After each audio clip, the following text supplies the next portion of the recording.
What? Okay, well, hello, and welcome to another fantastic episode of Anarchy Among Friends Roundtable discussion. This is episode 57? 57, which I think I titled Red Flag this podcast. So yeah, but before we get started, let me remind you that we are covered by the BIP No Government License, which allows for the reuse and distribution of podcasts by anyone and everyone except for governments and the bludgies thereof. You can learn more about that at bipcot.org. That is BIPCOT.org. We are one woman down, but we're still going strong. What are you guys laughing at? Mostly the fact that we went from offline and then like getting ready to go, and then it took you so long to hit the we're just like sitting there like, oh. Well, I have to. Well, when I hit the start broadcast button, there's like a delay before it actually starts. So it's like sometimes I don't know if it's my computer that's slow or what, but it's like sometimes it's like only a second or two, and then sometimes it's like 5 or 6 seconds. So I'm sorry that I messed up your intro. Oh no, it's fine. I don't mind looking like a fool. Thank you. Well, once again, we're just a very professional podcast. We are the most professional. Look, this is what we're working with. All right, yeah, we're screwed. This is a face for radio. There it is, dude. Starting early. This is what we're working with. Dun, dun. The podcast you're about to hear. Some of the names have been changed. No goo boots were harmed in the making of this podcast. Speaking of changing names, I am required because my mother is watching to go, "Hey, Mom." Really? Yeah, that's what my mom. Yeah. I promised my mom I'd say, "Hey." The most professional podcast. He's drinking. I'm drinking. You're drinking. I got sparkling water. Ooh, fancy. This one's for you, Mom. And Lindsay showed us her boobs earlier. Mom, just so you know. That's not going to surprise my mom at all, actually. No, I grew up in her household, and she's also a nudist, so it's okay. I will reserve my comment. But we are coming to you now from our brand new office. So we finally have a studio in the works. It's not quite done yet, but it is getting there. So we already got at least a little bit of a background and everying going on. So guns.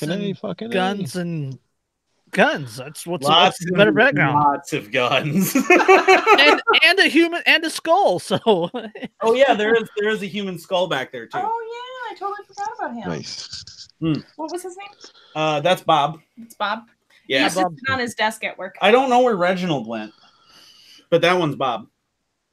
Drinking whiskey from a fucking human skull. Some real man shit. Trying to buy some. I've actually been looking for one. They run $1,500-$1,600 somewhere right in there. The problem is I need to find some sort of a silversmith to seal the inside. Okay.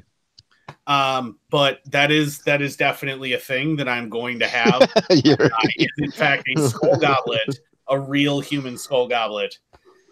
And you had better friggin' believe I'm definitely going to drink like mead out of that thing. Hell yeah, dude. Yeah, but you only get at work. Some bucket list shit. But you don't get a full punch on your man card unless you harvest the skull yourself. If it's bought off the internet, it's a dimpled Chad. Yeah, it's true. I mean, you've got a point, but no, you're not allowed to go harvest that yourself. That's like building a cabin but using a chainsaw instead of an axe. No head hunting for a coffee mug. I'm pretty sure Interpol might object. I have just figured out what we do with Joe Blow. Joe and Blow. We go ahead and serve that in an actual head. Yeah. You wanted head with coffee. Here you go. I'd like Evelyn de Rothschild's fucking skull as a coffee mug. Mug. It's a lot of coffee inside a human head, actually. I could go with the Soros shaped one. Nice. That would be nice. You might have to fight Alex Jones for that. I'll just throw frogs at him. Yes, they throw gay frogs at him. Ask him if he wants frog legs for dinner and turn him gay. Then he'll be like, I don't want to fight you anymore. I'll just start talking about the NWO, and then he'll get all distracted, and then I'll just like start flipping out. I'll hit him with a chair. Yep. Just don't bring up like late term abortions, because dude will fucking go next level on you.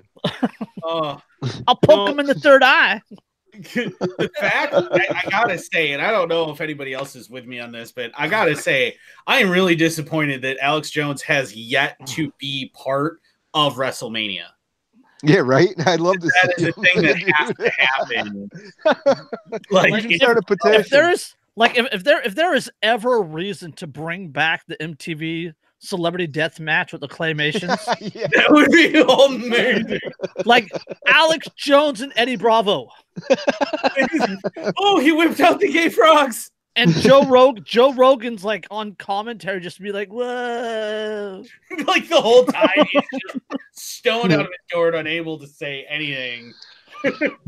Eddie tries to push Alex off the edge of the flat Earth. Yeah. A deer walks in the background. You see Joe Rogan like jump over the ring and kill it. That'd be great. It's just like, oh man, that's crazy. But have you ever tried DMT? We should probably, I don't know, like talk about conspiracy theories next. Conspiracy theory? Are you? Oh, that's a perfect. Holy segue, Batwoman. Yeah. Right? What? Whoa! Derica's not here. Yeah, she's not here for the segues. So. Damn it. Okay. Believing conspiracy theories might make you a criminal. Dan, your number. Yeah, everybody's looking at you awkwardly right now, Dan. Yeah, I know, right? I'm gonna be like in fucking. They're gonna put me in solitary confinement for like the rest of my life and shit in a maximum security prison. There it is. Nice. It's a little bit crazy. Yeah. Go figure. If you're a birther or a 9/11 denier, chances are you aren't much fun to be around. Sure, we know. Sure. Okay. All right. Try again. Take two. All right. Go figure. If you're a birther or a 9/11 denier, chances are you aren't much fun to be around. Sure, we've been saying this about our whack job uncles for years, but now it's backed up by science. Science! People who buy into outrageous conspiracy theories say that no human has ever walked on the moon or ancient pyramids were built by aliens, which I actually talked to somebody about earlier, are more inclined to actively engage in antisocial behavior. Holy crap, conspiracy theorists might actually not be huge fans of the human race. God. Yeah, right? People that don't believe the government's official theories on things, like don't obey government. It's just I am shocked. Shocked and appalled. It's a conspiracy. Okay. The only people you can usually associate with are the people that are on the same level of understanding or like thereabouts. That's why it fucking causes you to be antisocial in a way. That's the main finding of a team of psychologists from the UK's Staffordshire University and the University of Kent, who investigated the wider impact of paranoia-fueled fringe beliefs can have on behavior. Quote, our research has shown for the first time the role that conspiracy theories can play in determining an individual's attitude to everyday crime. Study co-author and Kent professor Karen Douglas said in a statement. Quote, it demonstrates that people subscribing to the view that others have conspired might be more inclined toward unethical actions. Wait. Yeah, okay. I just want to point out that also studies have also shown that the people that enforce said laws also have the same mental profiles as said criminals. So absolutely. Well, that's because they are criminals. I mean, I don't want to, be telling tales out of school, but I think we all know. Well, I know that, but it may not. Yeah, but this is the thing. I don't understand how they could say that you're not ethical if you're fucking investigating and researching these things that you find to be unethical. Well, that's isn't that the whole reason why you would be doing it in the first place? Well, that's the thing with government and government funded science and things like that. They equate ethics with legality, or morality with legality, which are totally fucking antithetical. Yeah. You'll see that all the time where they talk about, accurately describing that, ethics is when you act right and do what's right, even when no one's watching, and no one will ever find out. And that is ethics. But what they mean when they say that, it's that Orwellian doublespeak. What they actually mean is, well, ethics is doing what's legal, even when the police will never catch you. Yeah. Yeah, exactly. That's what they mean. And it's absurd because the bottom line is there is no good person who I would qualify as a good person who does what is legal, even if the police will never find out. Yeah, exactly. Yeah. We have some articles later about legality versus morality. I think they're kind of insinuating that, like, if you have like more of an anarchist, like libertarian mindset, that, they get into it, yeah. Yeah. So, with contemporary conspiracy theories targeting everything from myths surrounding the Mueller report to the chilling, quote, secret behind Disney's Frozen, this cultural phenomenon is certainly ripe for clinical exploration. As such, the new study measured participants' quote belief in general notions of conspiracy, whatever the fuck that means, as well as how much they agreed with specific theories. They give an example. Quote: "There is an official conspiracy by M16, or an official campaign by M16 to assassinate Princess Diana. Those inclined to believe the theories were quote more accepting of everyday crime, such as demanding a refund for no appropriate reason." You mean MI6? You said M16. It's the font. In addition, exposure to conspiracy theories was found to make people more apt to engage in low-level criminal activity. Researchers found that the tendency was, quote, directly linked to an individual's feelings of a lack of social cohesion and shared values known as enemy. For the non-psychologists out there, and is defined as, quote, the lack of usual social or ethical standards in an individual or group. Define. Yeah. Okay. Our co-author Dan Jolly said that people believing in conspiracy theories are more likely to be accepting of everyday crime, while exposure to theories increase a feeling of anonymity, and while in turn predicts increased future everyday crime intentions.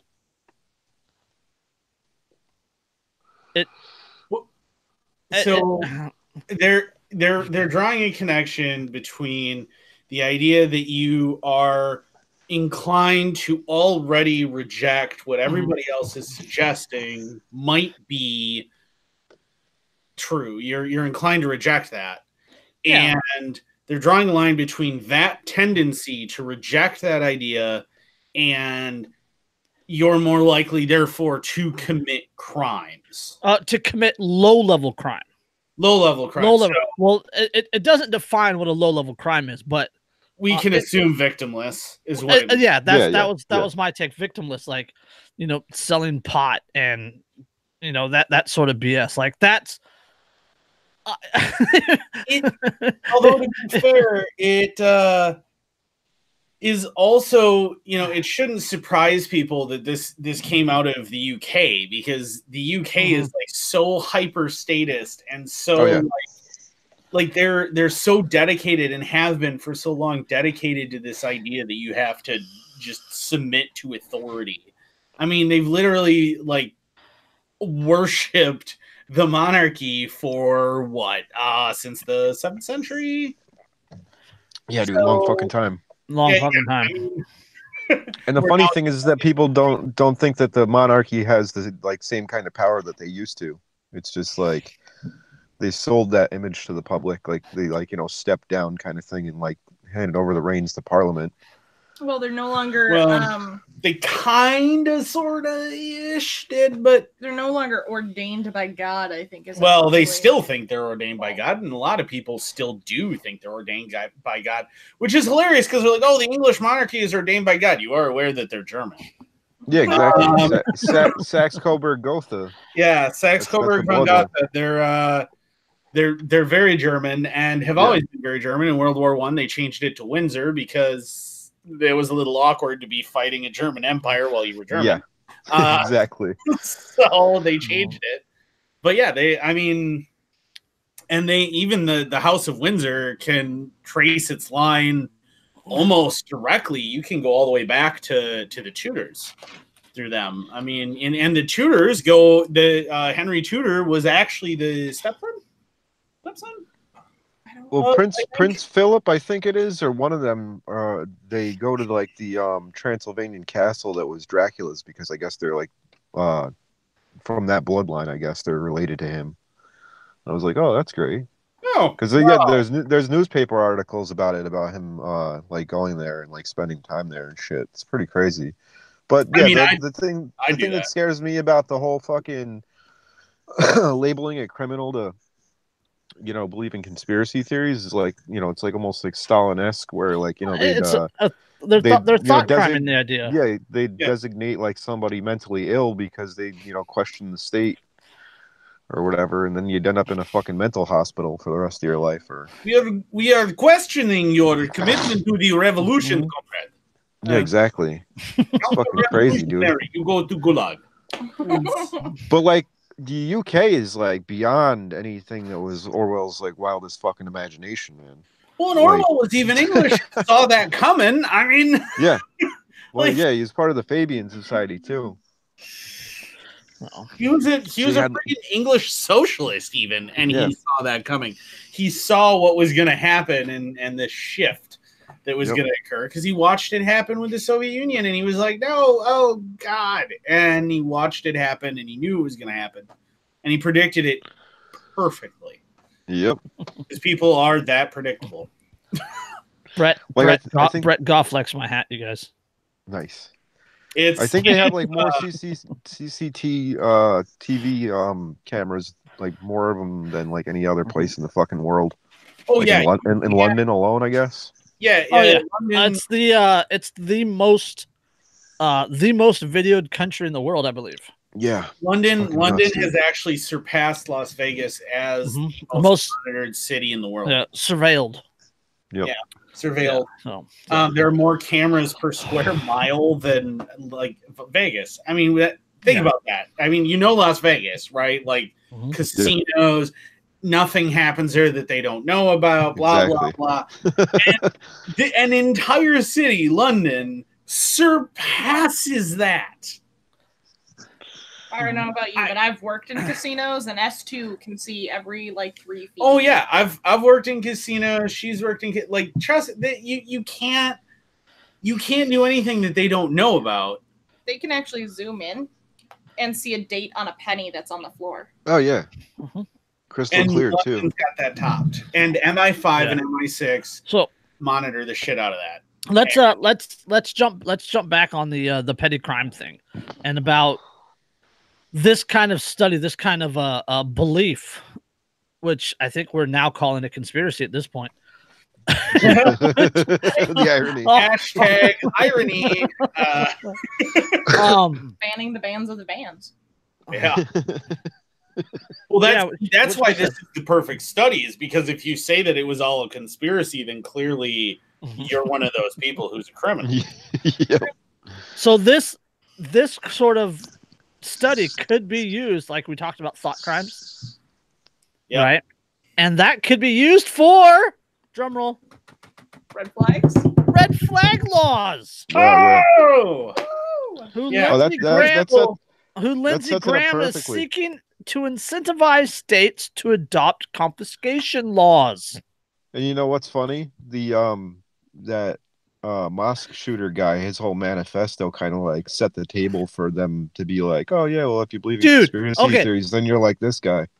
his manifesto, like everything he wanted. It was totally to happen, written by like everything that he wanted to happen is happening. Yeah. Well, yeah, and he straight up said that he used a gun because he knew that no other weapon would create the controversy in the United States like if he used a gun and used an AR. Yep. What is happening? They're talking he straight up says in his manifesto, like, okay, so I'm going to do this, this, and this, and I'm going to say this, this, and this, and here's what's going to happen, and that's what I want to happen. That's my goal. And the politicians go, oh, well, you want all that to happen? Okay, terrorists, let me go ahead and just do everything that you just said. Yeah, right. Exactly. And it's so difficult because I can't decide whether this was an engineered thing from agent provocateur from the government in New Zealand. I can almost guarantee it was. I suspect it was, but it's like, because of what he says, it's so hard to tell, was this actually started by them, or is this a guy who truly had been so indoctrinated by the government that this is what he wanted, and he knew that that's exactly what they would do, and he could just call it out and it would just happen. And the only reason he called it out is because then he can sit there and laugh as it happens and go, ha ha ha, I got what I wanted. Yeah, right, exactly. Like Cody Wilson when he put up the plans for the Liberator the first time. Like he knew the government was going to react, and he knew what was going to happen, and he knew that he was going to come out on the other side the victor. Like, he knew that was going to happen, and he did it anyway because he wanted to show everybody, look, I was right. Like, yeah, I did it. I called it. Go me. Well, whoever the fucking shooter was, that dude was a fucking cool customer, is all I gotta fucking say. Because anybody that like hasn't done that shit like that before and just rolls up into a place and started bucking people down, like, that's not something that you're just like. Oh, and that was the thing that I noticed immediately when I was watching it happen is, and I don't think that it's faked, but I do think that there's an awful lot of questions. But the way that and remember I told you, I said the way he reacts, the way he moves. Yeah. And that was the giveaway. It's like he was trained. Yeah. Yes, he is trained. It was like room to room, like fucking like it was tactical. The way that he's holding the weapon, the way that he moves very, very quickly, either he has independently trained extensively or he has experience doing this. Is checking corners and everything else. I mean, he does it better than a SWAT team would. Yeah. That was my thing too, is he was very clean and precise about that. And then the fumbling when reloading almost looked like he on purpose. Yeah, it was, I'm inexperienced. I shouldn't know how to do this. Yeah, just to like kind of sell it. Yeah. Yeah, and that's what it was, is to sell him as an amateur. Because the problem is if he's too good and he's too practiced, then you can't blame the weapon as easily. So he's got to make it look like, oh, but I don't know what I'm doing. And the bottom line is an AR-15 in the hands of a complete imbecile who's never used it before is absolutely no more deadly than a Ruger 1022. Yeah. I mean, plain and simple. It's just, they use almost the exact same bullets. There really isn't a huge difference between them, just powder charge, and the bullets are the same. I mean, it. Yeah, we can do a whole video on that one. Yeah. So, Lindsey Graham seeks to incentivize states to adopt confiscation laws.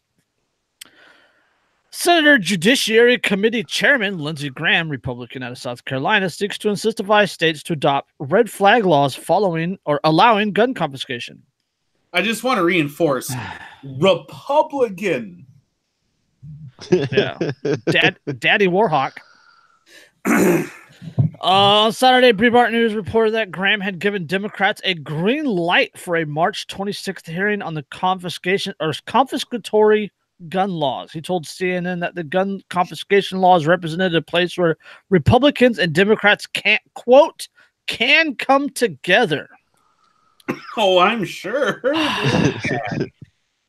Red flag laws, which already exist in California, Florida, Illinois, and other states, allow family members, police, and others, in some instances, to petition a court to have firearms confiscated from the individuals.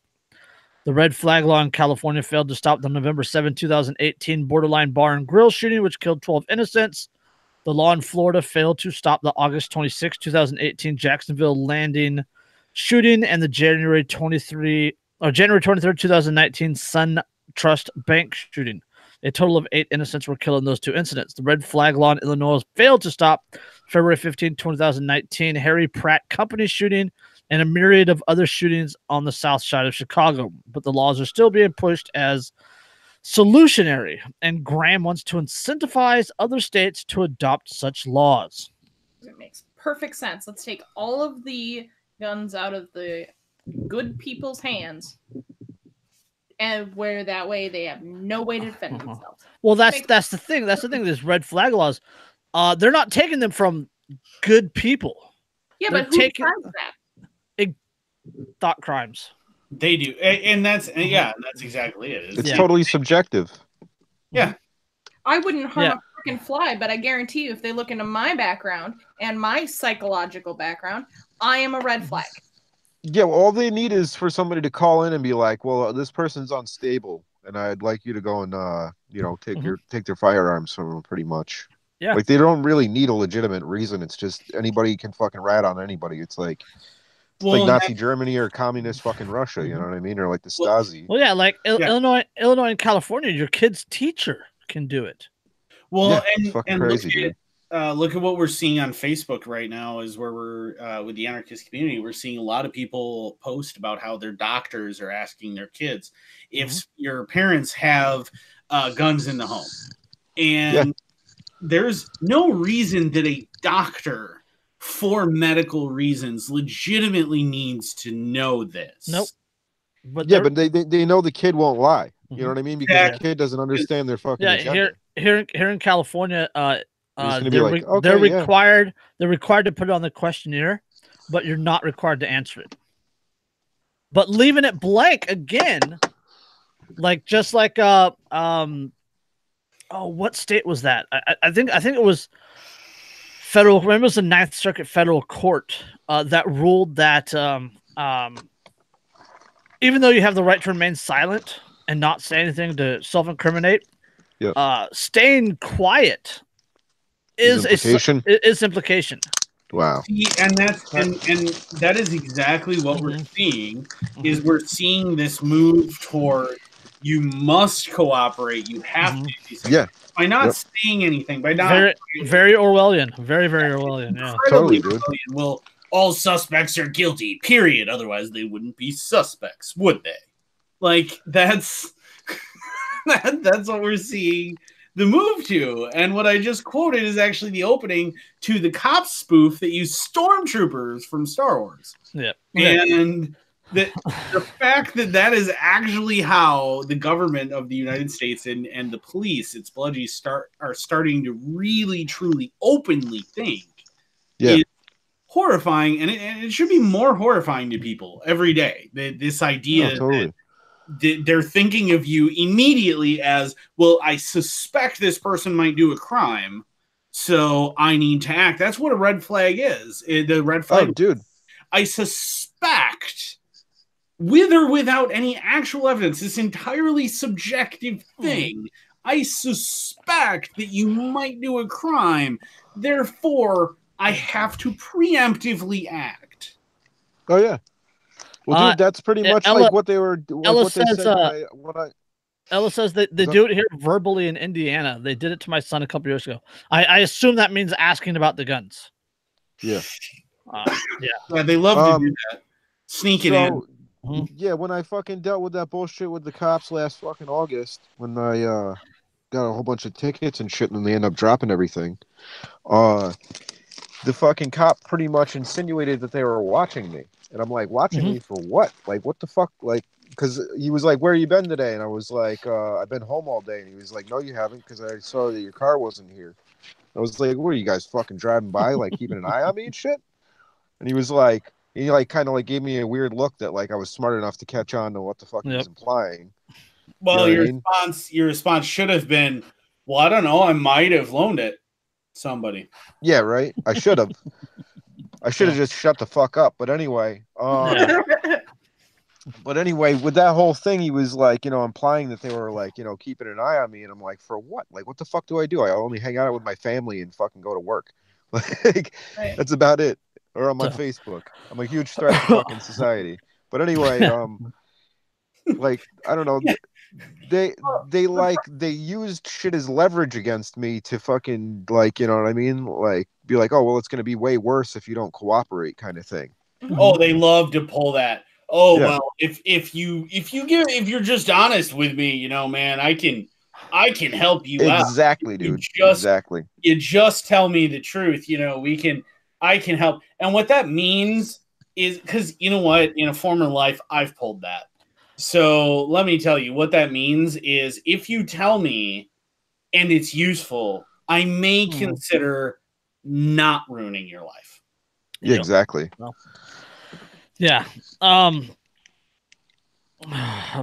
Graham told CNN, quote, what we're going to do is get people from the country. Arizona has one now, and see how they work, and see if we can incentivize states to pass legislation that allow police to intervene with family members or police officers are becoming a danger to self or others. He did not say how the incentives will work or clarify whether they would be financial in nature. In the United States history, somebody has also attempted to confiscate weapons in advance of people ever doing anything, just in case. The last time they really tried that was right around 1776, and I really don't think I need to explain how that worked out. Well, yeah. While red flag laws fail to stop determined attackers, Town Hall notes that they pose a threat to law-abiding citizens who may be dealing with a disgruntled ex-boyfriend or girlfriend. Town Hall provides the following example. Say a woman dates a man. He is a gun enthusiast who enjoys going to the gun range and taking part in shooting sport like trap or skeet. Those are still a thing. It's huge around here, actually. It's something he does on the weekend with friends as a social activity. The woman knows about her the woman knows this about her now ex-boyfriend. She wants to get back at him, so she reports him to police, saying she fears for her lives. Based on the accusations alone, police can go to a judge, at which point the judge can order the police to confiscate the man's firearms. He has no say in it and no chance to defend himself. And if you don't believe that will absolutely happen multiple times, I have a bridge in Brooklyn to sell you. I got some oceanfront property in Ohio. Like, all it takes is like a disgruntled ex to fucking be like, oh, well, so-and-so isn't fucking not just disgruntled ex, mentally like Andrew's ex-bosses. Yeah. Look at what I'm dealing with getting fired. Like, just the fact that I'm a gun enthusiast, that I enjoy firearms, and that I was like, oh shit, so I got let go. Like, literally, my post said, so I got let go today, and it was a picture that said, fuck you all. I mean, in their defense, it was a skeleton holding a gun. It was a Reaper holding a gun, but again. None of that's directed at anybody. Nothing. It's just me being pissed off and going, well, that sucks. Fuck it. And they projected their worst fear onto it. Mm-hmm. Yeah, and then they yank me into an office asking me if I feel safe at home. And based solely on the fact that I'm a gun enthusiast with training in firearms, and I'm upset with them. That's all it took. Well, of course I'm upset. I worked for you for 8 years and you fired me. That doesn't mean I'm going to come in and shoot you. That means that I'm upset because you just made me waste 8 years of my life. Yeah. And even a couple weeks heads up, we would have spent less money, and then I just blew all of my tax return on buying crap I didn't necessarily need, and I still don't have living room furniture for my new house. So I'm a little upset by that. But upset does not translate to raging psychopath. Yeah, no. Under a red flag law, that doesn't matter. It doesn't matter at all. All they have to do is go, oh, well, this guy's scared. He has guns. Yep. And then they can take them. That's all it takes. And how much do you trust your neighbor? How much do you trust your girlfriend? How much do you trust your doctor? How much do you trust your kids' teachers? How much do you trust them to go, you should get the ability to send armed men to my house based on a suspicion, and have them take my guns away from me? How much do you trust? Not only that, but passing these laws, politicians are demanding that other people have the power to. Yeah. Like it's not a matter of other people wanting the power to do it. Congress and politicians are demanding through passing these laws that people have the ability to render you defenseless based on their fears and opinions.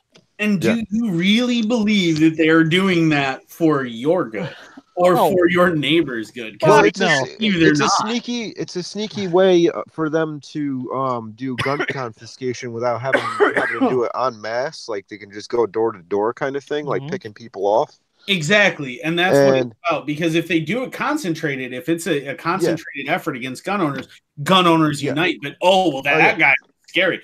That guy was scary. Yeah. Oh no. The police said they're not going to care until they come to their door and take their fucking guns. Yeah. The government said that guy's scary. Yeah. So the NRA is going to be like, okay, ho ha, thin blue line. So fuck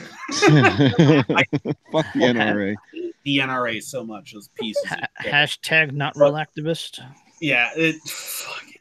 But I mean, the NRA is gonna lick those boots and enjoy that kiwi and hump the cop's legs and go, of course, oh dear masters, you said that guy was scary, and so I'm gonna bow to you and whatever you have to say. Oh God. No, I do have a question. So, what stops this same law? Like, what do they have planned for? What if I were to call in and say I'm scared that said cop? That's where the judge comes in. The judge goes, "Oh, he's a cop. Oh no, we're not gonna have a warrant." He had his magic suit on. That's fair. Yeah. So the fact that he raped you in the back of your police car. Badges grant extra rights. Come on now. Yeah. Didn't you know that? You know, I feel like taking a man's right to self-defense is like the final step to fucking enslavement. It is. Absolutely is. It absolutely is. Remember the Gulag Archipelago and how we burned in the camps. Yeah, exactly.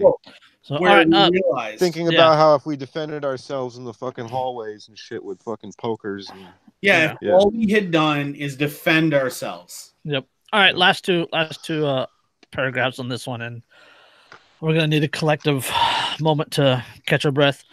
Maryland also had a red flag law on November 11th, 2018. Anne Arundel County Police Chief Timothy Altmore and other officers went to a home at 5 a.m. to confiscate firearms. The homeowner grabbed a gun when he realized the officers were there to take his firearms. A physical altercation over the gun ensued, and the homeowner was shot dead. The Capital Gazette quoted Chief Altmore saying that officers who went to the home to confiscate guns, quote, did the best they could with the situation that they had. He added, quote, it's tough for us to say, well, what did we prevent? Because we don't know what we prevented or could have prevented. What would have happened if we didn't go there at 5 a.m.? Can you prove we weren't heroes? I mean, like... I don't know if you've seen Plan 9 from Outer Space, the Edward D. Wood Jr., famously like the worst film ever made. But it ends with the "Can you prove it didn't happen?" Which sounds hilarious. But that's literally what they just said. Yeah. I mean, oh my God. Can I read from a terrorist document really quick? Please. When in the course of human events it becomes necessary for one people to dissolve the political bands which have connected them with another, and to assume among them the powers of the earth, the separate and equal station of which laws of nature and of nature's God entitle them, a decent respect to the opinions of mankind require that they should declare the cause which impelled them to the separation. We hold these truths to be self-evident, that all men are created equal and they are endowed by their creator in certain unalienable rights, that among them are life, liberty, and the pursuit of happiness, and that to secure these rights, governments are instituted among men to derive their just powers from the consent of the governed, that whenever any form of government becomes destructive of these ends, it is the right of the people to alter or to abolish it and institute new government, or I'd say institute no government, laying its foundation on such principles and organizing its power in such form as to them they shall most likely be effective in their safety and happiness. So I'll just stop there. But yeah. Yes. That is literally the government's founding document. Saying you have the right and the authority to do what is necessary to get rid of your oppressors, of your tyrannical government. Don't forget, our government, our current government, was originally founded, one much smaller, but was originally founded by a bunch of cop killing, tax evading, defying, tax evading rebels, moonshine making. Yeah, moonshine making. And that is how our country started. So the moment that anybody tries to invoke the founding fathers while simultaneously trying to endorse police or endorse the ATF or the FBI or the DEA or any of these other alphabet soup agencies, remember that those are exactly the people, those agencies are exactly the people that our founding fathers tarred and feathered and shot and hung and stabbed and put on trial and executed. Yes. So bureaucrats are not elected officials. Not that I agree with having elected officials, but they're not representatives of the people. It's like they get in there and then they fucking work for themselves. And then they die there. Even police. Like, how many police officers are actually elected? Right, you got your sheriff, and then I have the city chief. Yep. Yeah, we don't. So we don't. You get a county sheriff in most places. That's all you get is a county sheriff. One out of what? Maybe 3,000, 5,000, 10,000 in some places. I have countywide. What do I have? I have 132 in the city. And then, like, when you're above the law, right? You can pretty much get away with and do whatever you want. Okay, perfect. Fremont. Okay. Fremont, California. It's like 22, 25 miles from me, something like that. The state recently passed a law saying that police had to make public their abuse records and punishment records and things like that. Right? And like cities are cities are suing to stop it, right? My city is one. Oh, I bet. Fremont police, they didn't sue to stop it. Instead, they went back to like 1986 and destroyed all their police records from now until like 1986. The day before the law officially went into effect. How fucking criminally corrupt can you be? Like, that's just like the epitome of it. Equivalent. It is the government equivalent of Enron, but yes.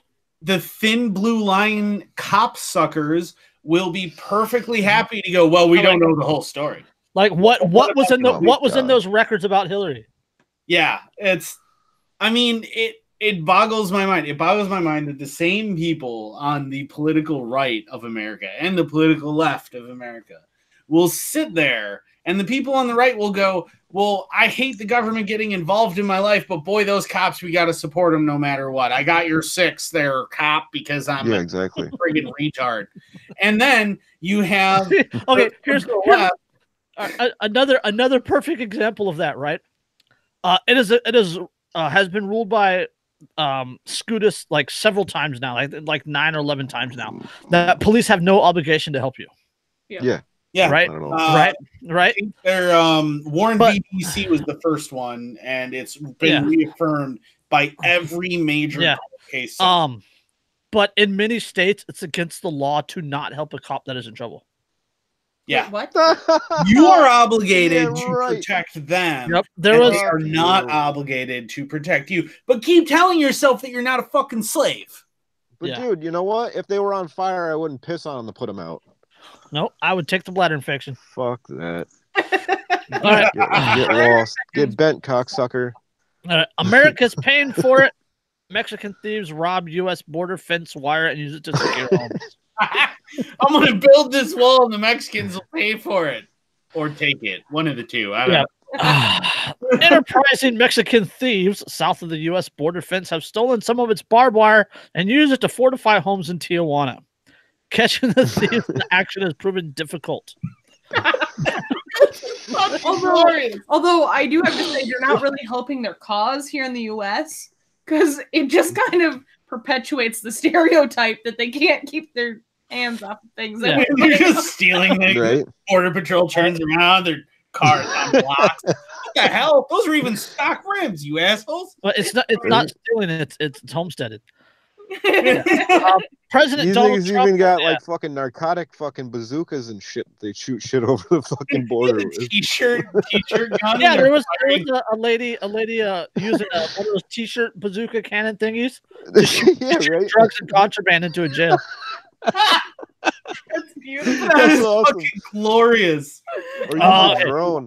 President Donald Trump ordered the security fence separating San Diego from Tijuana topped with razor sharp concertina wire back in November as the United States braced for the arrival of multiple caravans of illegal immigrants. Quote, "No climbers anymore under our administration," he boasted. Several months later, sections of the wire are missing and are turning up on people's homes in Tijuana. Press X. Yeah. Showing up people's homes in Tijuana, Police Chief Marco Antonio Sotomayor told the local news outlet, quote, we know about the theft of barbed wire because the United States authorities have requested our help. The chief explained that the wire is stronger, sharper, and of better quality than anything sold in Mexico stores. A thumb up of sorts for Trump's beloved American manufacturing industry. This whole thing, there is no angle that this isn't hilarious.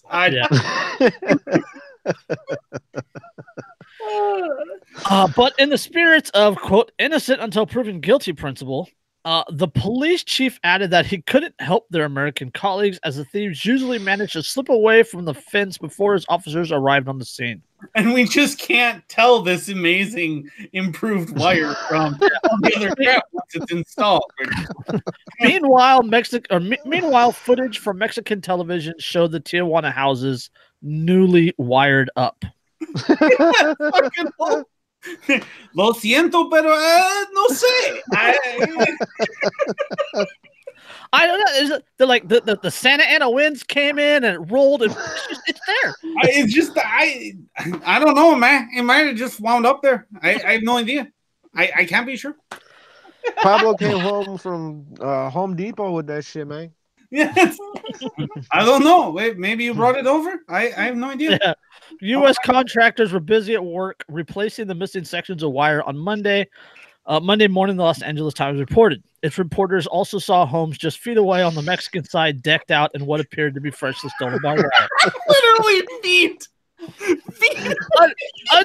Unsurprisingly, none of the residents were keen to explain where their new home security upgrades came from. Oh God! I feel like the Mexican government is going like this to Trump. Like, fuck oh you. My God! They're like 6 feet away. Where'd that come from? I don't know, man. Like the Onion couldn't even wrote that, or the Babylon. I wish I could help you, but it just showed up one night. I don't. The roof Koreans put it there. My cousin knows a guy who knows a guy. I don't know.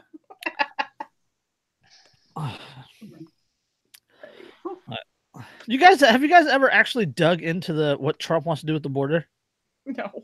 Unfortunately, yeah, I've looked a little bit, and it's hilarious that he. What is like? Okay, for a second, like he wants like $5.8 billion, right? For 200 miles of fence. Technically, it's not even 200 miles of fence. He wants to build 100 miles and then tear down 100 miles and replace it. So he wants $5.8 billion for 10% of the border. That is going to be one fantastic wall. Except it's not. Who's getting the contract? Walls. that may have escaped Republicans recently, they only go so high and so low, which means I can go over it or I can dig under it because they've invented this thing called a shovel. Or even better, it's only 200 miles long, so you could go around it. Or I don't know. Do you think the CIA doesn't have like fucking tunneling machines? Come on. Yeah. Are you suggesting that human beings are capable of digging underground? It's just laughs in ancient 1884 miner in San Francisco. Yeah, I mean, look at that sophistication. Like, have you not fucking heard of El Chapo? Have you not seen that escape tunnel from prison? Like, that's practically a collection of New York City apartments. I do have to strung say together. It was impressive. It was amazing. Wasn't there was one in Tijuana not long ago, and it was so large that they were driving like this old truck through it. Yeah, they on like train tracks or whatever. They had swapped. It was just the bare rims, and they were on the like a train track back and forth, back and forth. I mean, I just. And you think Brett Goff just said, as a contractor in Texas, I can attest to how quickly a crew of Mexicans can remove a brick wall. Well, and now they're taking all the barbed wire, so we can assume that if he puts up those big steel girder things, that pretty soon all of the houses in San Juan Jalisco is going to be like really well built and framed because it's all going to be steel girders and there's going to be this missing section. And it's just and nobody will know what happened. Yeah, they'll be like, I don't know, man. The steel recycling industry is about to get a boom. Yeah. I mean, it boggles the mind that you think, because I mean, keep in mind the border wall to keep people in, and this is an important point, in to East Germany was not just a wall. The wall was the last piece built.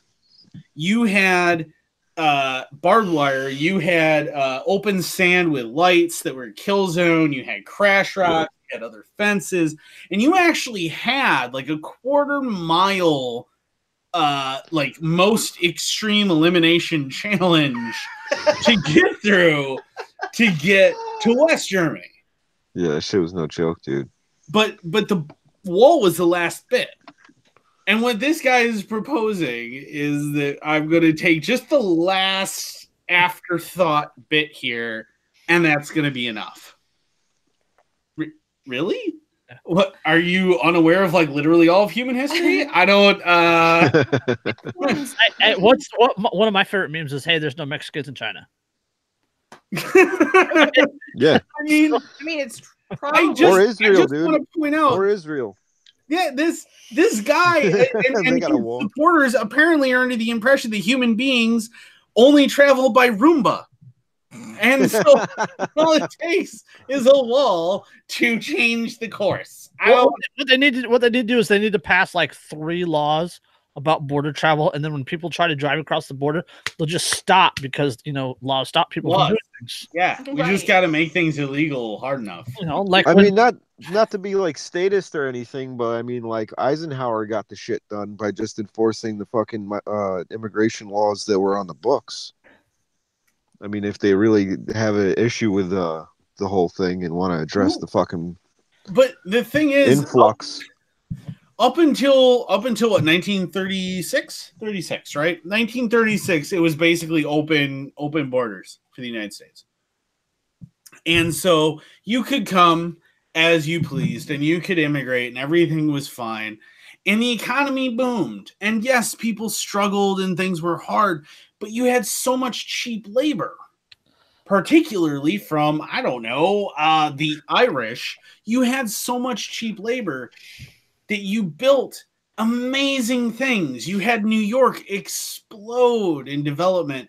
The the Brooklyn Bridge and the Golden Gate Bridge and literally San Francisco after the 1906 earthquake. Yeah, I mean that was immigrants. That was all immigrants. That was all these people showing up because the majority of these people. And yeah, there are people who are crappy. Don't get me wrong. But you know what? I guarantee you American citizens commit more rapes, more murders, and more robberies than all of the illegal immigrants in the United States combined.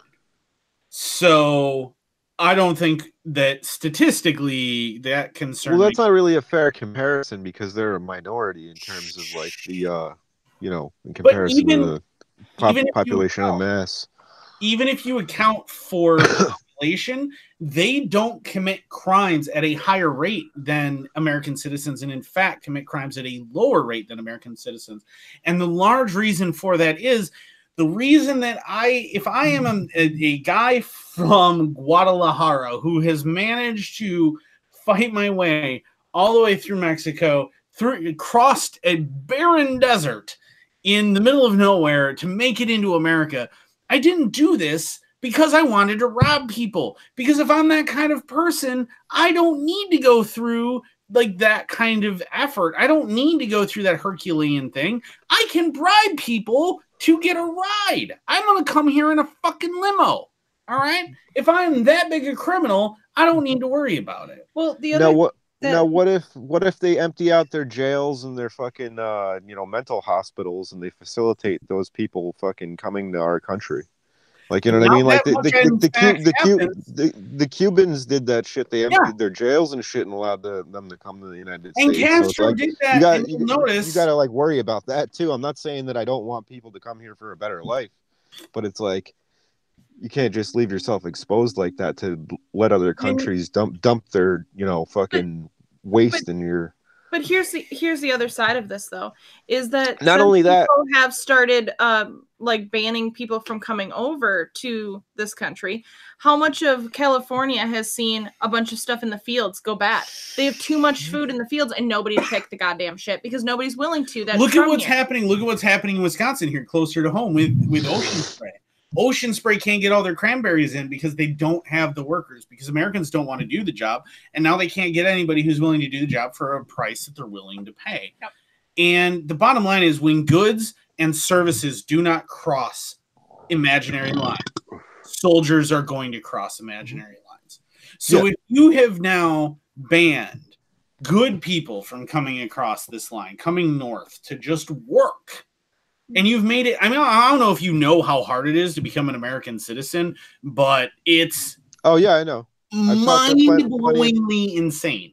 Yeah, I know. I talked to plenty of people that have done the actual immigration process, and they're pissed that people are actually, like, able to just come into the country, because they're like, I went through the whole fucking process.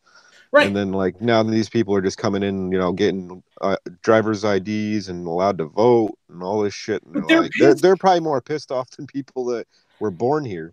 And they shouldn't be, because what they should be pissed off at is they should be pissed off at a government that makes that so hard in the first place. Well, yeah, absolutely. But people who disregard the arbitrary dictates of a bunch of people who want to throw violence at everyone. They should be pissed off at the people who want to make it next to impossible. And all of these people that are coming across the border, well, not all of them, but the majority of them, they don't want to cause problems. They just want to work. They just want to make money, and they want to make good money, and they want their families to be safe, and they want to get away from the cartels, which are the direct fucking result of the American drug policy in the first damn place. Yeah. So that's all they want. I mean, like, you got to figure that's all part of the engineered process, because they destabilize the country by funding these drug cartels, and then they take over, and it's like warlord territory. And then people are like displaced because of the fucking living conditions, and it's just like, I got to get the fuck out of here. You know what I mean? So that facilitates the process, and then they help these people come. You know what I mean? It's like they're pawns in the fucking game, essentially. Yeah, I'm not blaming them. Yeah, but they're pawns, but they're still people. They're still human beings. Yeah, absolutely, right? They are. They still need help, and the issue is not like them. When the people came over, like when we were talking about, when they came over here, when it was like essentially kind of like open borders, they went through like Ellis Island, but they went through a process to see if they were like sick are carrying any kind of diseases, things like that. Because there's like, you know, people they just got quarantined for a little bit. That was it. They still got let in. That was it. Yeah, but at least they went through some kind of like, you know, vetting process. Mm-hmm. Yeah, they're doing that now with detention centers. Yeah, well, I mean, they have people like coming up here from like Guatemala. Not saying that I don't want people coming here, but it's just like they got people coming here with like what is it? Like some rare kind of strain of tuberculosis that hasn't been fucking, you know, isn't like prevalent up around here. Mm-hmm. So it's like you got to worry about things like that being spread that people aren't like I wouldn't say immune to, because you're never immune to fucking tuberculosis. No, but you can be inoculated against it, and it's treatable with very simple antibiotics. This strain though, you can't. That's the whole problem with it. That's when Irish soil comes in handy. It kills everything. It kills everything. I actually found a bunch of it where it literally kills things that should not be killed. It kills MRSA. Irish soil actually kills MRSA. Rebel scum's in the house, and Brett Goff says it's estimated that 40% of illegals arrive in the U.S. via airplanes with temporary work visas. Yes. Yeah. Exactly. Actually, I've heard, and I've heard even higher rates than that, because the majority of immigrants came here legally, and then just they can't get the citizenship. They haven't hurt anybody. They haven't done anything. They just want to work, man. They just want to do. Yeah, like, there's an article. There's an article the other day about some lady from Nigeria or whatever. She's came here on like a student visa, and they're gonna deport her, and she's like a PhD candidate. She's a PhD candidate in constitutional law.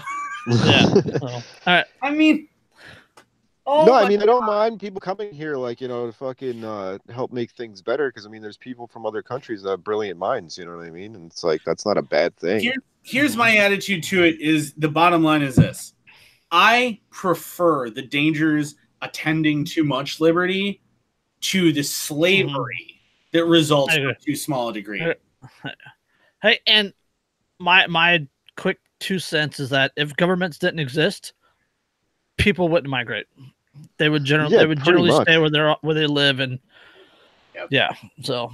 Well, yeah, because I mean, they're kill your governments. They're subject to U.S. foreign policy. So in a way, I don't fucking. You can either dictate U.S. foreign policy allegedly and pretend that happens, or you could be a victim of it. Choose one. Yep. Yeah. All right. Speaking of dictators, Dan's gonna lose his shit over this one. Dan, this one's from Dan's girl.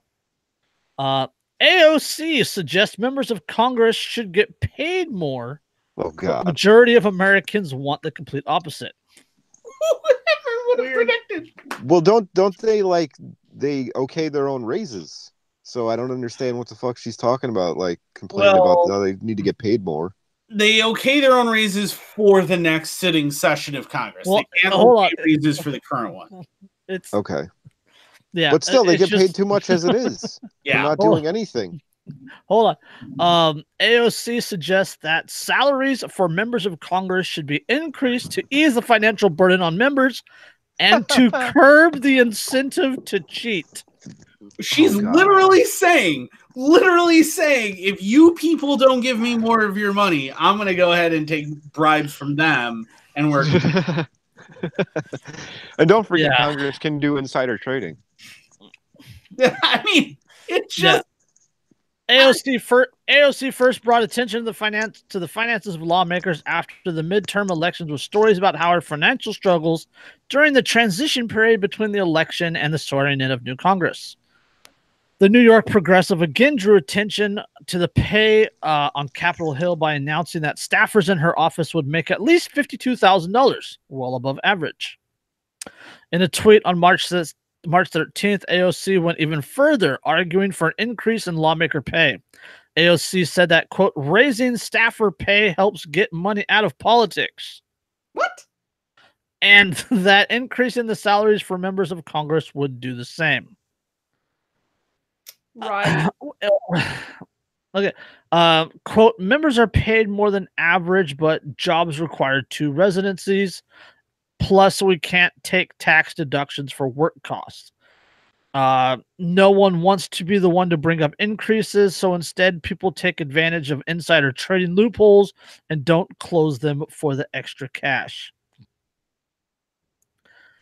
This bitch lives Orwellian newspeak. Literally. Or double speak. Literally, she's like, yeah. She's like, we got to get money out of politics, so pay me more. Yeah. AOC seems to have been responding in part to a rash of scandals involving members of Congress taking extra benefits. On the Republican side, Representative Chris Collins was charged with insider trading, and Representative Duncan Hunter was accused of using $250,000 in campaign funds for personal expenses. He was charged with insider trading. I thought it was legal for them to do insider trading, and that's like why they fucking, they're incentivized in terms of like waging wars and shit because they have stocks in those fucking like Raytheon and. Nope. Yeah, she says that raising pay would help quell the incentive to cheat, like insider trading and those other things. If you would only steal some more money from the peasants, perhaps I would need to deal with the merchants. Yeah. Did you hear the tweet? I know you're getting something, but in a tweet on March 13th, AOC went even further, arguing for an increase in lawmaker pay. AOC said that, quote, raising staffer pay helps get money out of politics. and that increase in salaries for members of Congress could do the same. I mean, wow. You could repeat that another 4 times and it'd be funny. First of all, I want to point out anyone who even remotely supports that raving psychopath needs to realize that this is the same person who said that her wonderful plan for the future includes the elimination of air travel while simultaneously using a jet to travel between New York City and Washington, D.C., a pair of cities that are less distance apart than here where I live in the capital city of my state. Yet, she needs to fly that. 55% of respondents to a poll want congressional salaries to be cut. 17% of respondents thought congressional salaries were just fine. 9% of respondents want increased congressional salaries. Yeah, and that 9% works for Congress. So it's just like there's staffers, like there's an intern, like, yeah, I think my boss should make more money. Yeah, of course he does. He makes nothing. He's an intern. I mean, can you imagine this being a public thing that was said in any industry that wasn't government? I deserve to make more money because if I don't make more money, I won't take bribes. You'd be let go next week. I mean, just process that for a minute. Just a minute. Oh, is that what you did at work? Did you threaten that? Yes. Oh, well, if you raise my pay by another $10 an hour, I won't keep taking kickbacks. I mean, come on. Like, really? And if you steal more money ahead of time, then it'll get money out of politics. And you honestly believe I'm curious how much money she is under the impression that big pharma and big tobacco and big oil and things make, and of course the ubiquitous defense industry. How much money does she think that they make that they would go, oh no, they raised their own pay by an extra $10,000 a year. I guess I can't afford to outpay that. Yeah, right. What? They spend billions of dollars in fucking lobbying money. Obama went into office with like a net worth of what, like $3 million or something like that, and came out of office 8 years later with a net worth of over $100 million. Yeah, and you want to tell me that you think, oh, well, we'll just kind of bump that up a little bit and that pay, and they won't be taking that extra. They'll be like, well, I don't know. I mean, I made an extra $4,000 this year, so I don't think I want your $100,000, sir. I bet he made a cool fucking like $30 million off of like ISIS sex slave fucking operations and drug trade and all kinds of shit.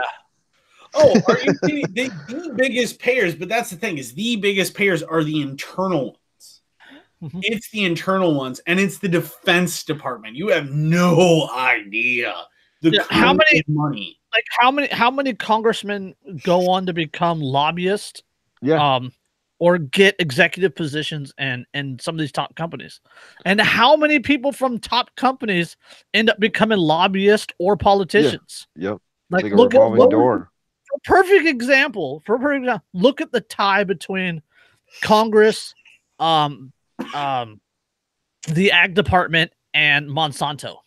Who just resigned? Somebody just resigned because of the questions over their ties to lobbying groups.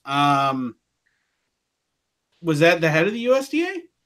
I don't remember. There was somebody in the government just resigned because it finally came out that like they were really tied with a bunch of industry insiders.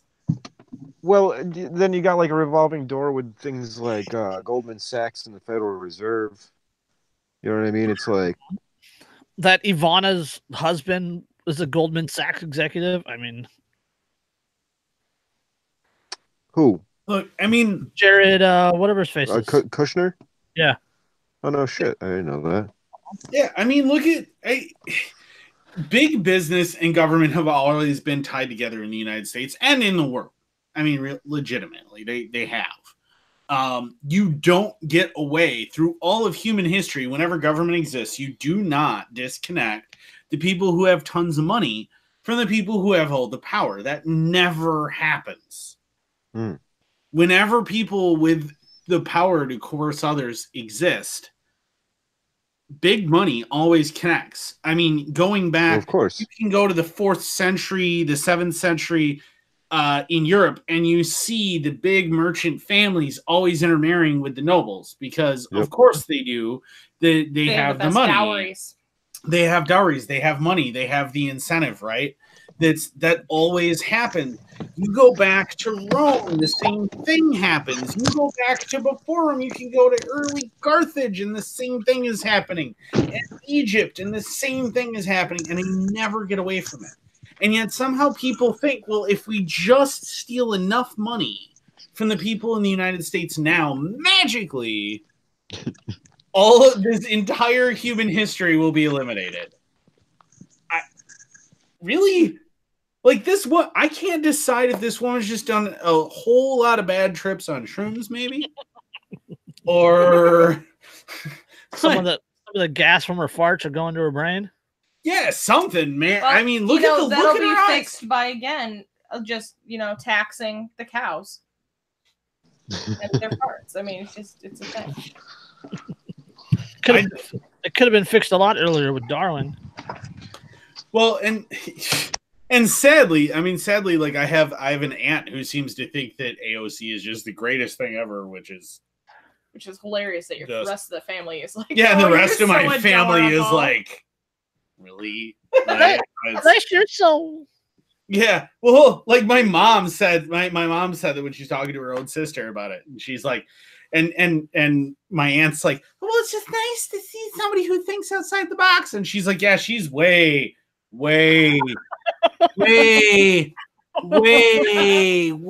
outside the box. Like she has gone past reality and everything that works in the universe and just continue downwards. Yeah, so going back to the pay thing, like the original congressional Congress, they got paid, right? But it was in such a way that it was actually a burden to them. Like they saw doing politics as their duty. And they were farmers and whatever, and they had full-time jobs, and like they would have to travel to Philadelphia and then for like 2 weeks at a time, and they only met like twice a year.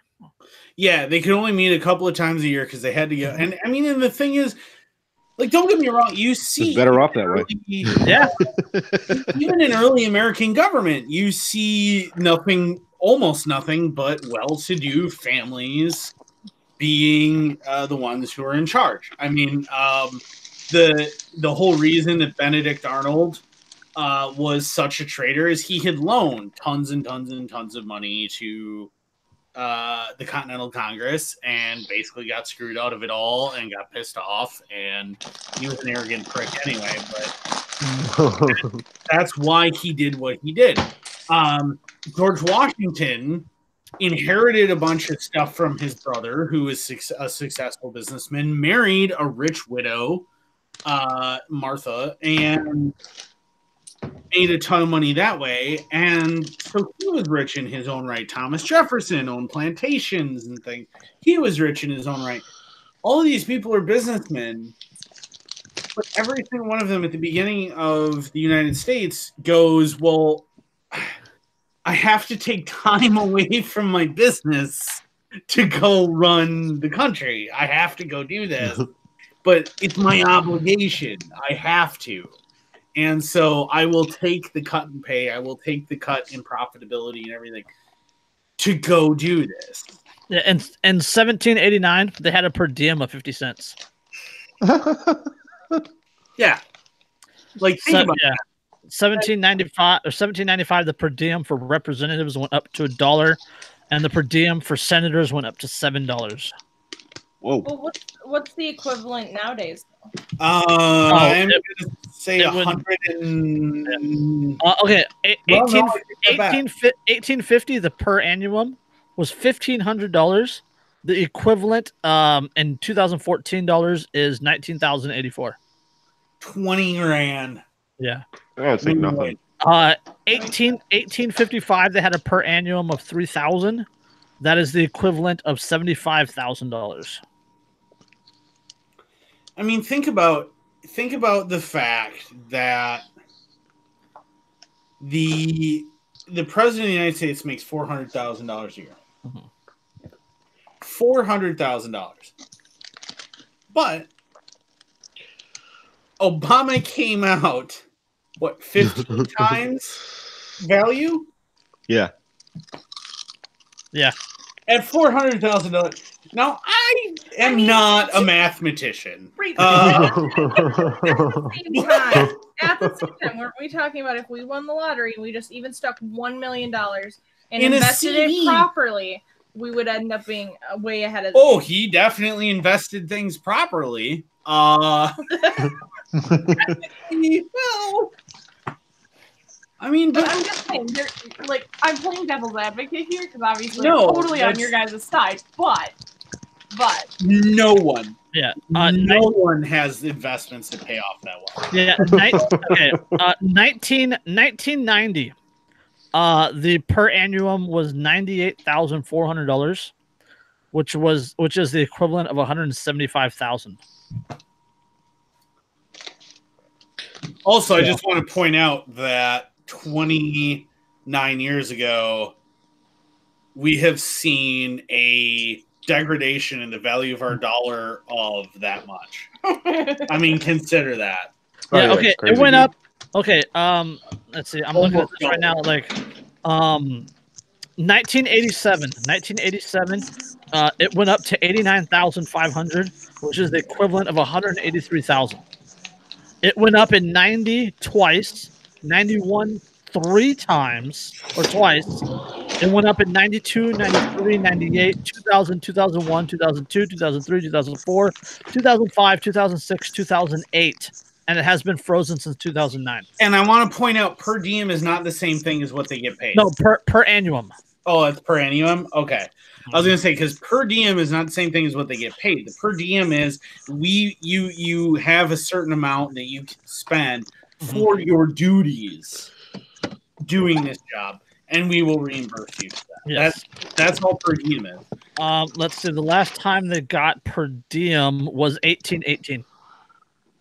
Damn. Ever since then, it's been per annum. We'll just pay you this amount per year. Yeah. I mean, the thing is remember that George Washington and Thomas Jefferson and Monroe and all these guys, they had to make sure somebody ran their business while they went and did the Congress thing, because they weren't getting much money. Okay. And so they had to keep these other businesses live so that they could make money and then also do their service. It is now a goal for life for people to become congressmen. Yeah. Bernie Sanders has never had a regular job. He's never worked for anybody but government. Ever. Welfare whore. Yep. Ever. I mean, consider that. And the guy has 3 houses. And then tells you that if you make X amount of money, you deserve to pay 90% in income tax. Crazy. I mean, the fact that people don't see these people as all completely transparent boggles my mind. Yeah. They are so transparently these money-hungry, power-hungry fucking tyrants. And no one gets it. Well, I mean, it'll all change once Dan gets in office. Vote harder, not harder. Dude, it's over for a lot of people once I get in office. Are you kidding me? I want nothing to do with that. I'm running the other direction. He's gonna be assassinated so fast. He's gonna make Canada. Well, I already said that if I can come share my igloo, Andrew. I already said that if I became president, that I'd fucking I'd have like bankers hanging like the whole fucking way, and I'd be like walking down like a walkway, just like lined with dead bankers. Yep. No, you can't hang up. No. Go full Caesar here. Go full Caesar. We're gonna go ahead and crucify them. Yeah, there you go. Right now we're talking. I'm not saying that the smell is going to be awful, and I think that's a terrible idea. Nope, I think Washington. There are a lot of magnificent sports arenas, and we do have animals in the zoo that are predatory. Nice. We'll bring back the fucking gladiatorial games, man. Hell yeah. There you go. Rebel Scum says heads on pikes. There you go. Now we're talking. I personally, if I was in that situation, I don't know if you guys are really hypothetically, we don't want anybody to get red flagged here. I'm just gonna point out that there's a certain emperor's son who may have decided that he wanted to do the whole gladiatorial combat thing, and I kind of like that idea myself. Yeah, man. It's we'll bring that back. We'll bring back trial by combat. I think that should be a requirement for the president. I think that you don't actually get to take office until you have defeated your opponent in one-on-one combat. The two highest, Hell yeah. the 2 people that get the highest votes got to go into Thunderdome. Exactly. Yep. Oh, what do those primaries? Two people enter, 1 president leaves. Oh, sweet Christ! Make America again. Well, I'm just thinking in the primaries. Oh, Trump and Biden with the slap fight. Well, no. My thought here with the primaries is we would not have had to spend the next 2 years going, well, Bernie will still get in.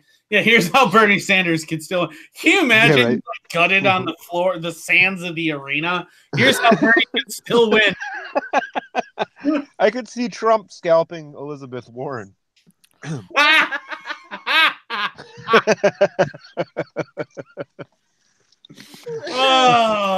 See somebody wearing Trump's hair. Well, dude, he did shave Vince McMahon's head on fucking wrestling. WrestleMania, yeah. Well, we'll finally find out what secrets Trump has in his hair. It's a gerbil. It's actually a tribble. It's just a tribble. That he just fed too much. He has quadrilateral. It's actually plankton pulling levers. All right, let's see if we can get Andrew mad enough he red flags. No, Okay. Because then the cops will show up. Ohio man speaks out after arrest for brutal attack on child rape suspect. That goddamn kid. But, okay, this one. Okay. When I did the information for this, we were gonna do another article, but Derek is not here, so we don't want to do that article. So we're substituting this one. So get over it. Ohio man speaks out after arrest for brutal attack on child rape suspect. This is out of Eastlake, Ohio. Eastlake man arrested and charged with felony assault is speaking out. Richard Adams, 20, said he just snapped after walking in on his 17-year-old boy sexually molesting a 5-year-old boy last Thursday. Quote, I was doing my laundry and I walked out and there was a 17-year-old and he had a 5-year-old's penis in his mouth. Wow. Adams said he got the 17-year-old away from the boy and flew into a rage and started beating the teen. When asked him what the child told him about the incident, quote, he said that the 17-year-old had touched him right there and that he had touched him the night before, replied Adams. After beating the teen, Adams posted a video on Facebook showing the battered teen covered in blood and being angrily questioned about the sexual assault. They're not revealing the 17-year-old's face and name because he's a juvenile, but police say that he was also arrested and charged with rape. Adams said he regrets posting the video, which had been since removed from Facebook, but that he doesn't regret his actions to protect the child. Amen. Quote, I do feel sorry for the video. I should not have posted that, and I do feel remorseful for that. He also said that he hopes others in the situation would have done the same thing. He only feels remorseful because he went to jail. Yeah, exactly. Quote, I want everyone to stop all the child offenders and predators out there. I don't want any child to have to go through that. What's his name? Richard Adams. Richard Adams, if you ever need a beer and you need a handshake, man. Seriously. Yeah. While Adams acted to protect the future of the 5-year-old boy, now he's worried about his own. Quote, I am scared. I have a kid on the way. I do want to be there for that child's birth, and that's the only thing worrying me right now. I almost want to cry saying it. Eastlake police said the investigation is ongoing. Meanwhile, Adams is out on a $5,000 personal bond while the accused teen remains in custody. The 5-year-old is now also in protective custody. The GoFundMe for Richard Adams is now over $25,000. Yes, that baby for sure won't be needing. Good job. Either. It's at $26,211. Also, if he's listening right now, send us a list of things you need for the baby shower. Yeah, right. Yes. No, seriously, that's fucking hero status. Because let's see. He now faces moral human being would do the same fucking thing. And that kid is lucky he's fucking still alive. According to the GoFundMe, he faces a felony of the 2nd degree, carrying 2 to 8 years in prison. What the fuck?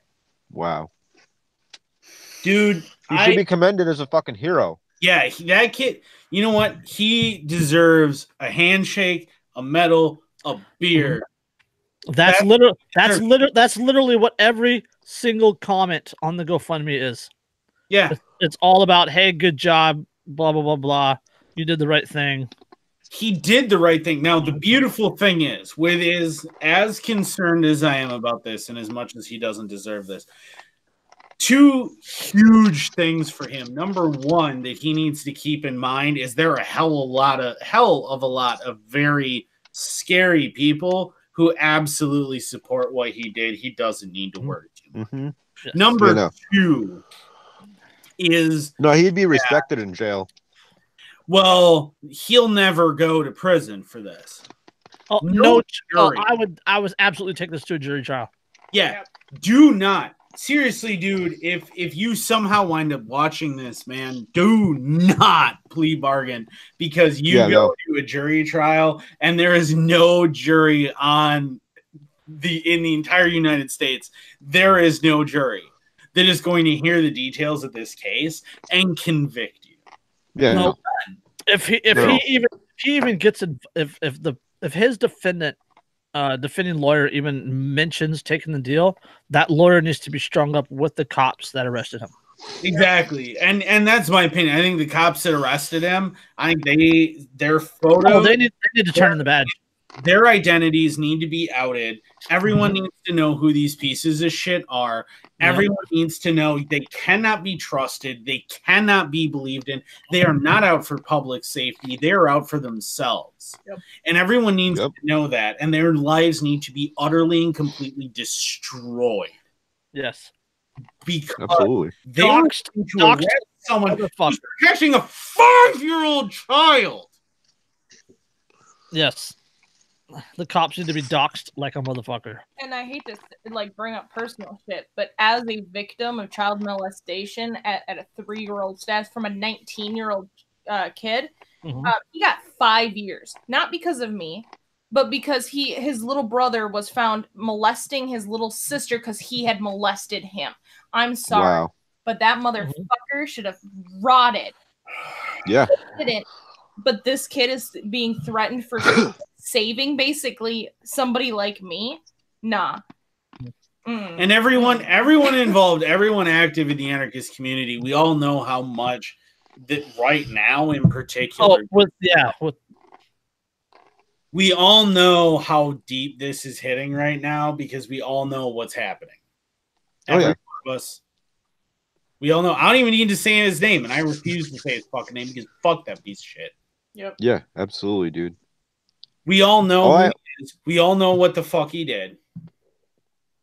I mean, and the fact that he's still breathing is because there's a big enough distance between me and him. Yep. Yeah. Now, there almost wasn't, because he's only 2 hours north of me.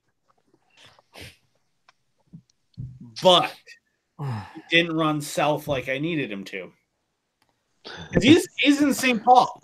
I'm in La Crosse. There's about a 2-hour drive between me and there. It's a hop, skip, and a jump. And I wanted to make that run so bad. I didn't, but I wanted. Oh, I fucking feel you on that, dude. And what I want to say about this whole thing is that, like, I have zero tolerance for this bullshit. And anybody that's within the anarchist community that thinks that you can fucking have a child consent can go fuck themselves. If you think, like, all right, so don't get me wrong, the age of consent law is bullshit because you can't arbitrarily decide somebody's unable to consent. I will give you that. However, there is a hard line, and a 5-year-old is not above that line. No. A 5-year-old cannot consent. A 6-year-old, 7-year-old, 8-year-old, 9-year-old, 10-year-old, they can't informed consent. They can't. And if you think they can, you can feel free to call me out publicly, and I would love to meet you in a dark alley. Yeah, seriously. I'll have that discussion. I googled it. I'm looking for like some sort of sentencing guidelines, and I'm seeing 3 years, 5 years, 7 years. Well, they get a slap on the wrist, man. Richard's facing 2 to 8. Here's the thing: 8. What should calm him is this.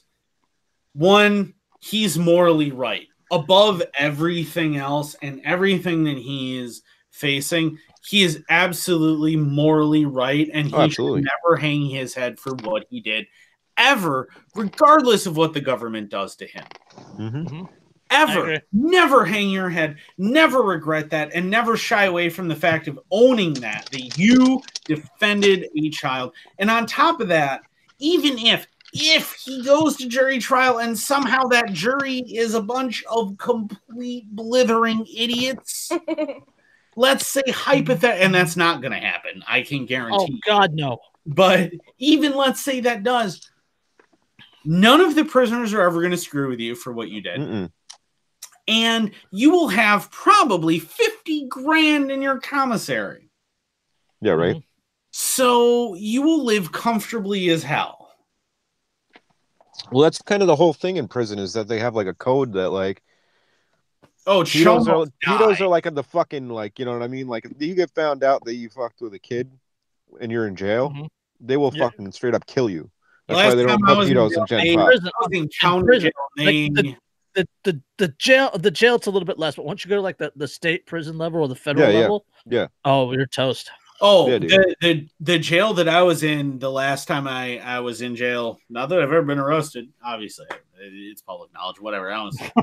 But anyway, last time I was in jail in my cell block, they made the mistake of accidentally putting a dude who's a chomo in that cell block, and they had to emergency pull him out and move him to the chomo block before the nightly news ran, because everyone had already somehow heard what had happened and knew his name. Yep.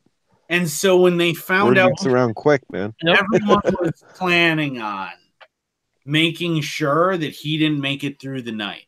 Yep. Now, the other thing that this guy needs to remember is that let's pretend the worst case scenario happens. He's taken away from his family for 8 years. His child that he didn't get to see born, that he didn't get to see grow up to 8 years old, once they're old enough to understand why dad couldn't be there, they're going to be like, no, that's cool, dude. He's a hero. He's a hero to a ton of people, and don't ever think, and that's the thing, and I know that that's one of the things he's worried about, right? He's worried about the idea that his kid, his girl aren't going to be taken care of. He doesn't need to worry about that. No, not at all. We will all take care of that child. We will take care of your girl. We will make sure that they have all the money, everything that they ever need. You do too, until you get out. If the state goes that direction, but they're not going to anyway. Oh, there's MCs in Ohio that would be all over this and be like, okay, we got her back.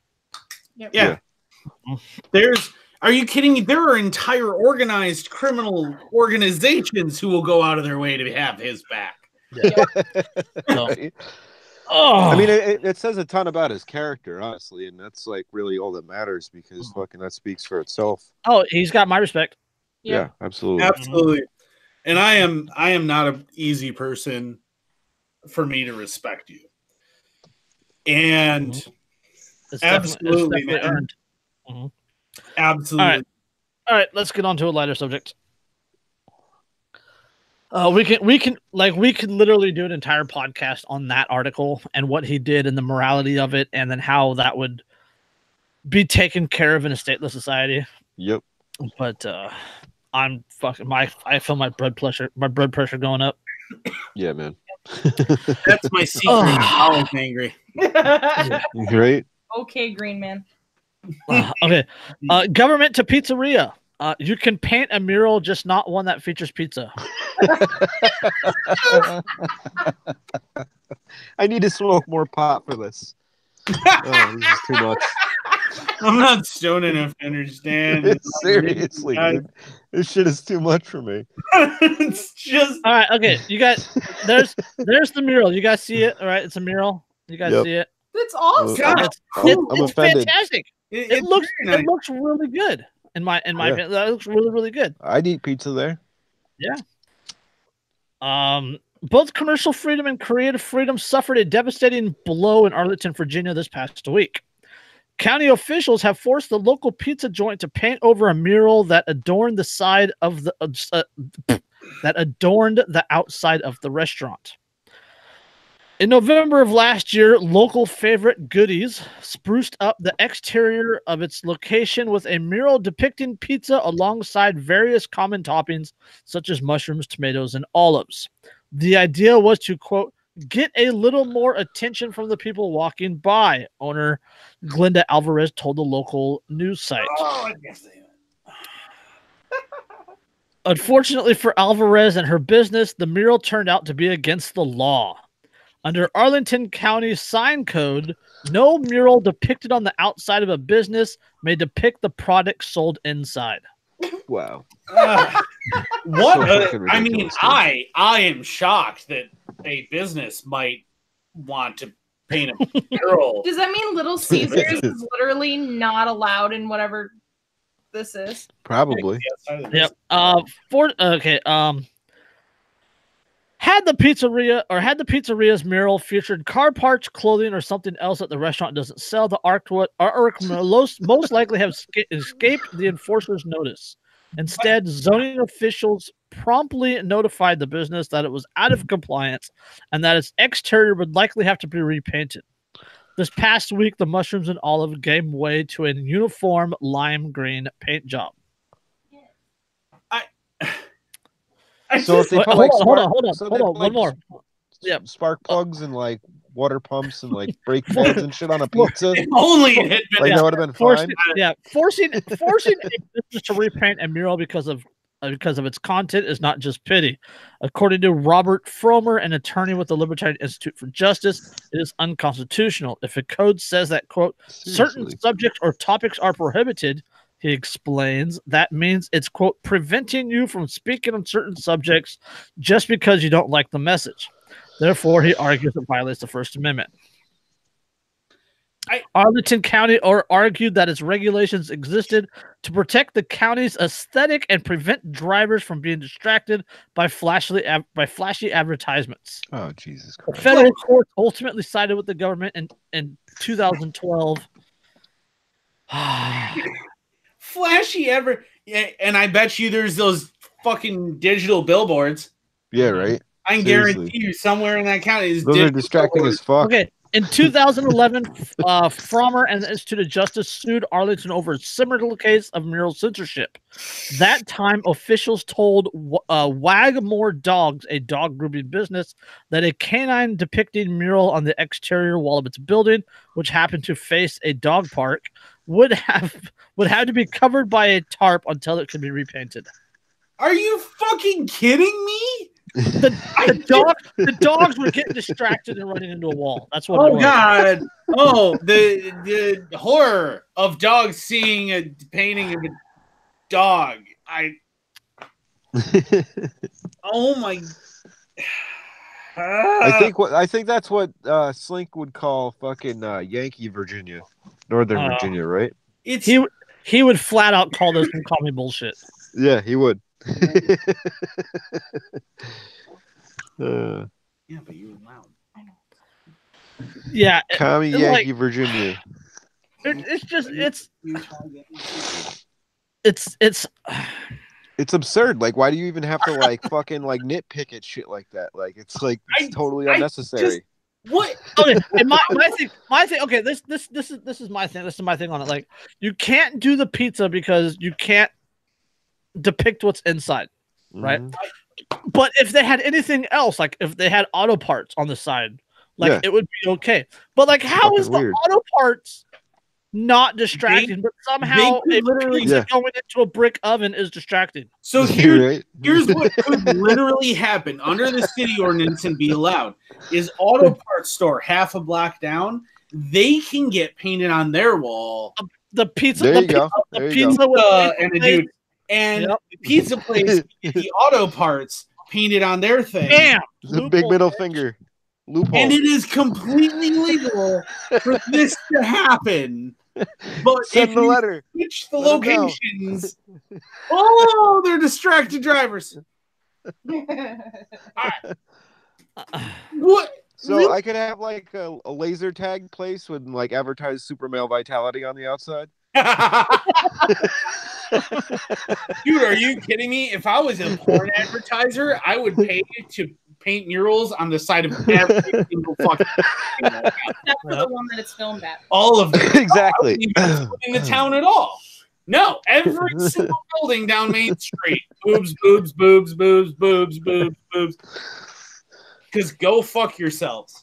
That is getting pounded out. Don't worry. All of the conservatives that are watching this will make sure they're male nipples, not female nipples. Yeah, exactly. The breast itself will be female, but that nipple definitely. Well, yeah, you just got to tell people they self-identify as male nipples. Yeah, hey, there you go. Or you make sure you just one or two little hairs. I've hairy nipples. Could you milk me? It's like mental judo using their fucking bullshit tricks against them.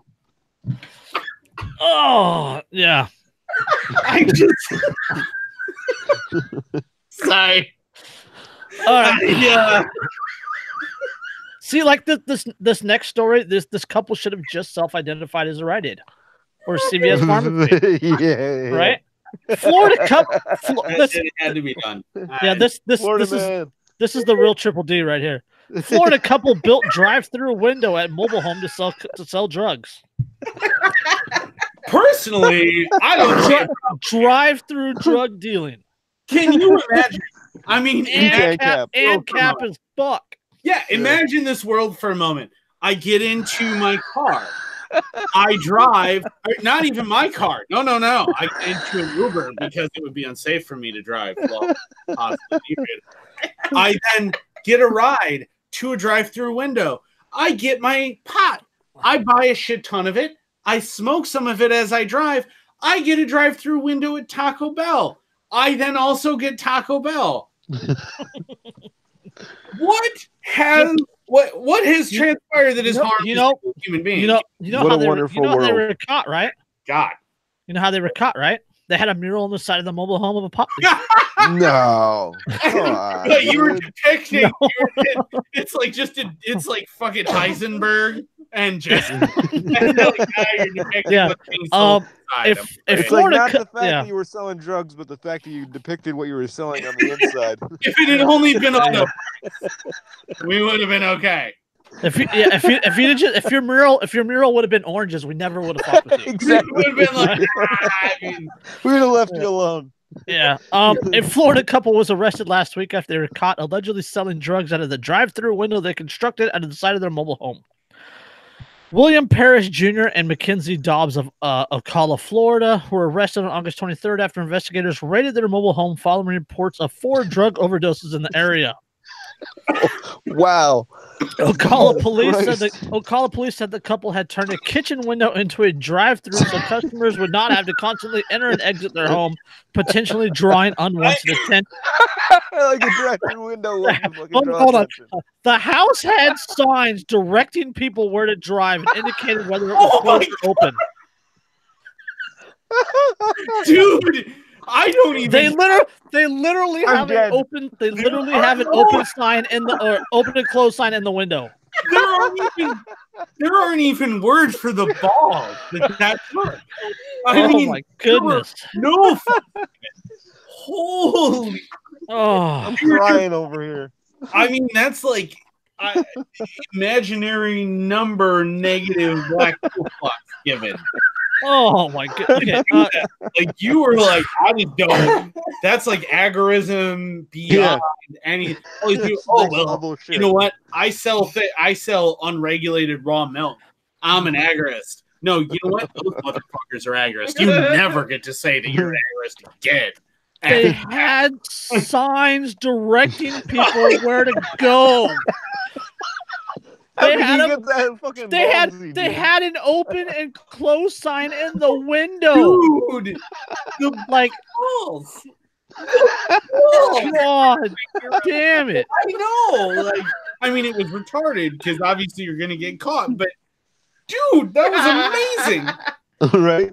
And it is upsetting that 4 people died because apparently they're selling too pure of shit. But again, they're selling good quality shit in an efficient, reliable manner. There's signage and no offending murals.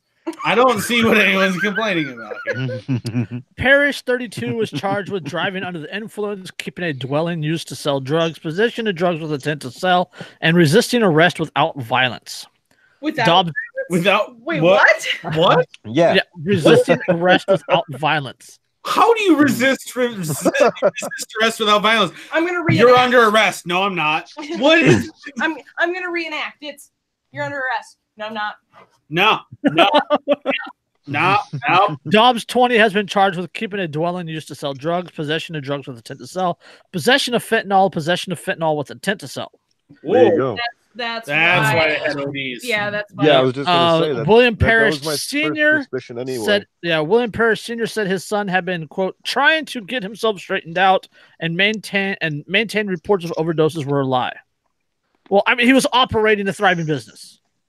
I mean, he's trying to get himself straightened out. He was straightened out, man. He was operating a reliable, efficient, advertised business. His marketing was everything was great, dude. Just people can't I mean, how many drug dealers have an open and closed sign in the window? That is. I don't know, but I'm just saying. Dude, a memo to people that need to start having. I will never feel as agorist or as like straight up don't give a fuck as a drug dealer with a drive-through window. Like the only thing missing is like a stuffed Anarchy ball next to it. Right? Can you imagine like a black and gray like fucking mascot character to advertise? Like he's just like a baggie with a black rock in him. Like or no, the sign is in shape of a needle. Or you know what else would have this worked? way to savings. I don't. What also would have worked is those giant like balloon men that just sit there and flop. Yeah, the wacky flailing arm inflatable tube man, but he's like, like a needle. Or you get a guy that the guys that flip the signs of shit and like do the fucking wild shit with the sign and just make a sign that's in the shape of a syringe. And he's just like, hey, and like the wacky flailing arm inflatable tube man is just an arm, and he just pushes the syringe into the arm occasionally. And, dude, oh my goodness, That's beautiful. I can't even that is fucking amazing. That is some wild shit. I do feel bad about the cats.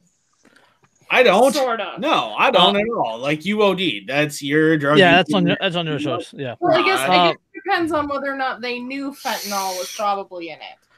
Oh, I guarantee if they were going there, I guarantee they knew. Yeah, they probably knew. And here's the thing. Here's the other thing with that too, is remember if this was able to be a legit business, and that's important. If it was able, it's not that he's not willing, able to be a legit in the open business, he could tell people, hey, we advertise X amount of fentanyl added to our mixture. Yep. And he would be able to do that and people would know. But because it's black market, that shit can't be on there. And it's what they did is really no different than CVS handing out, oxycodone. It's true. Yeah. So yeah. Brett Goff says he used to use a red light and a green light bulbs in the front porch to let customers know if they could stop by. Huh. Nice. Still not as cool. Still not as cool as the open close sign and having a drink. I talked to a dude who how do I tell you without outing? Basically he was a guy who was really, really huge in the cocaine scene in Miami in the 80s. And early 90s. And he talked about the fact that he actually had people who would park red or green cars at the end of the street, depending on whether he was open. I believe it. And he mentioned that. And that dude made a large sum of money doing it. Although to be fair, we also heard about the guy that delivers. There's I can call around here and have it delivered. Also one of the big things around here is the curtains, having the curtains open or closed. Yeah, that makes sense too. If it's open for business, you're not. No, the other way around. If the curtains are closed, then you guys can come in and buy. Right. But because you don't want open curtains when you're buying because that makes sense. People can see. Everybody sees it. No, that makes sense. Yeah. And you know what? And that's what's funny is as an anarchist, I always point out like, hey, you should be able to take into your own body what you want. You should be able to do what you want. And I always have people, oh, you're just a drug addict. Oh, you just like pot, whatever. I literally do no illegal drugs. Yep. Ever. I don't. It's got the personal right to choose. I don't either because it's technically legal in the state of California.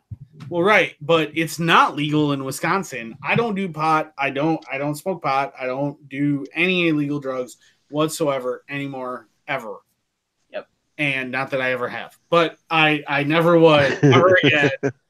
But I haven't, and I don't, and yet you still have all these people, all these statists that want to say, oh, well, you just want people to be able to buy pot because you want to be able to just get stoned. Well, and I mean, even for me, who has like a disease that actually could be helped by, say, marijuana, I wouldn't smoke it anyway because I don't like how it makes me feel. I don't. Well, it would help with the pain. And there are plenty of illegal drugs that would probably help my PTSD, but... Yeah, I'd recommend shrooms. But, yeah, I mean, I used to do drugs. I mean, I still do, but I used to, too. Mitch Hedberg was also from the Twin Cities. All right, one more last quick article, and then We're right at 2 hours, but I want to get this last one because I know Andrew's been in this situation, as I have also. So Roanoke County bans sleeping in cars. This is Roanoke County, Virginia.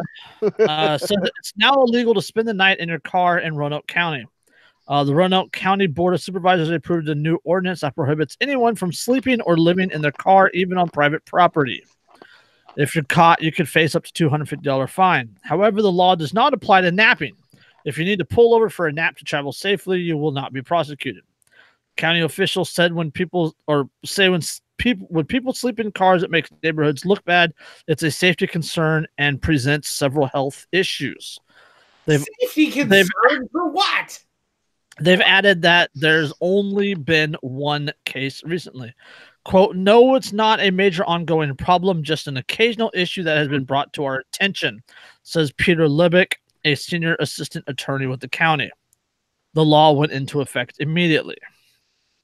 So, I mean, other than just targeting homeless people, first off. There's literally no one else. No. There's literally... Hold up. There is one other thing I can think of. Instead of driving home while you're drunk, you throw the keys into the back seat of the car, you take a nap, asleep. You no longer are a danger to the fucking rest of society, and that's going to get you $250. But it can really probably only be enforced if you're on a street. So if you're on private property. But the problem that's the article says even on private property. That's oh my god. And that's where which means even in a bar's parking lot, yep, you wind up even if you were like in my driveway. Like if you were drinking and you guys got into a fight and Andrew went to go sleep in his car, like that would be illegal. Yeah. According to this law. Which is absolutely fucking ridiculous, because what this is doing is actually then once again kind of like the drunk driving laws. If you're not actually truly intoxicated, what it's doing is you have two options. You can walk down the street where you're super intoxicated and going to get drunk in public. Hit you with a public intoxication, yeah. Or you can then jump in the car, get home really quick, and endanger everybody on the way. But possibly avoid the ticket. So this is doing more of that same shit. Well, even ignoring that, endangering the public even more. Even ignoring that, what it's intended to do is victimize the most vulnerable people of society. It's intended to victimize the homeless. Yeah, that's what it is. It's criminalizing homelessness. And I've been homeless multiple times, and I was lucky enough to have a car to sleep in once. And not for very long. But $250, because I have 200. If I had $250 in my pocket and I was homeless, do you think you would catch me sleeping in my car? Yeah, exactly. I guarantee you I'm spending $70 of that on a hotel room for the night or a cheap motel room for the night. I'm getting a hell of a lot more comfortable unless I'm getting a hot shower, I'm getting some good food, and I'm washing my fucking clothes. Right. Yep. Exactly. And that's what I'm doing. I'm $250 when you're homeless is a fortune. A fortune. $250 is an incredible amount of money when you're homeless. And it really, really is. I can't even tell you how much much money would have meant to me. And the idea that you would set up a law to basically say, and I want to point this out too, because a lot of conservatives support things like this. A lot of Republicans support things like that.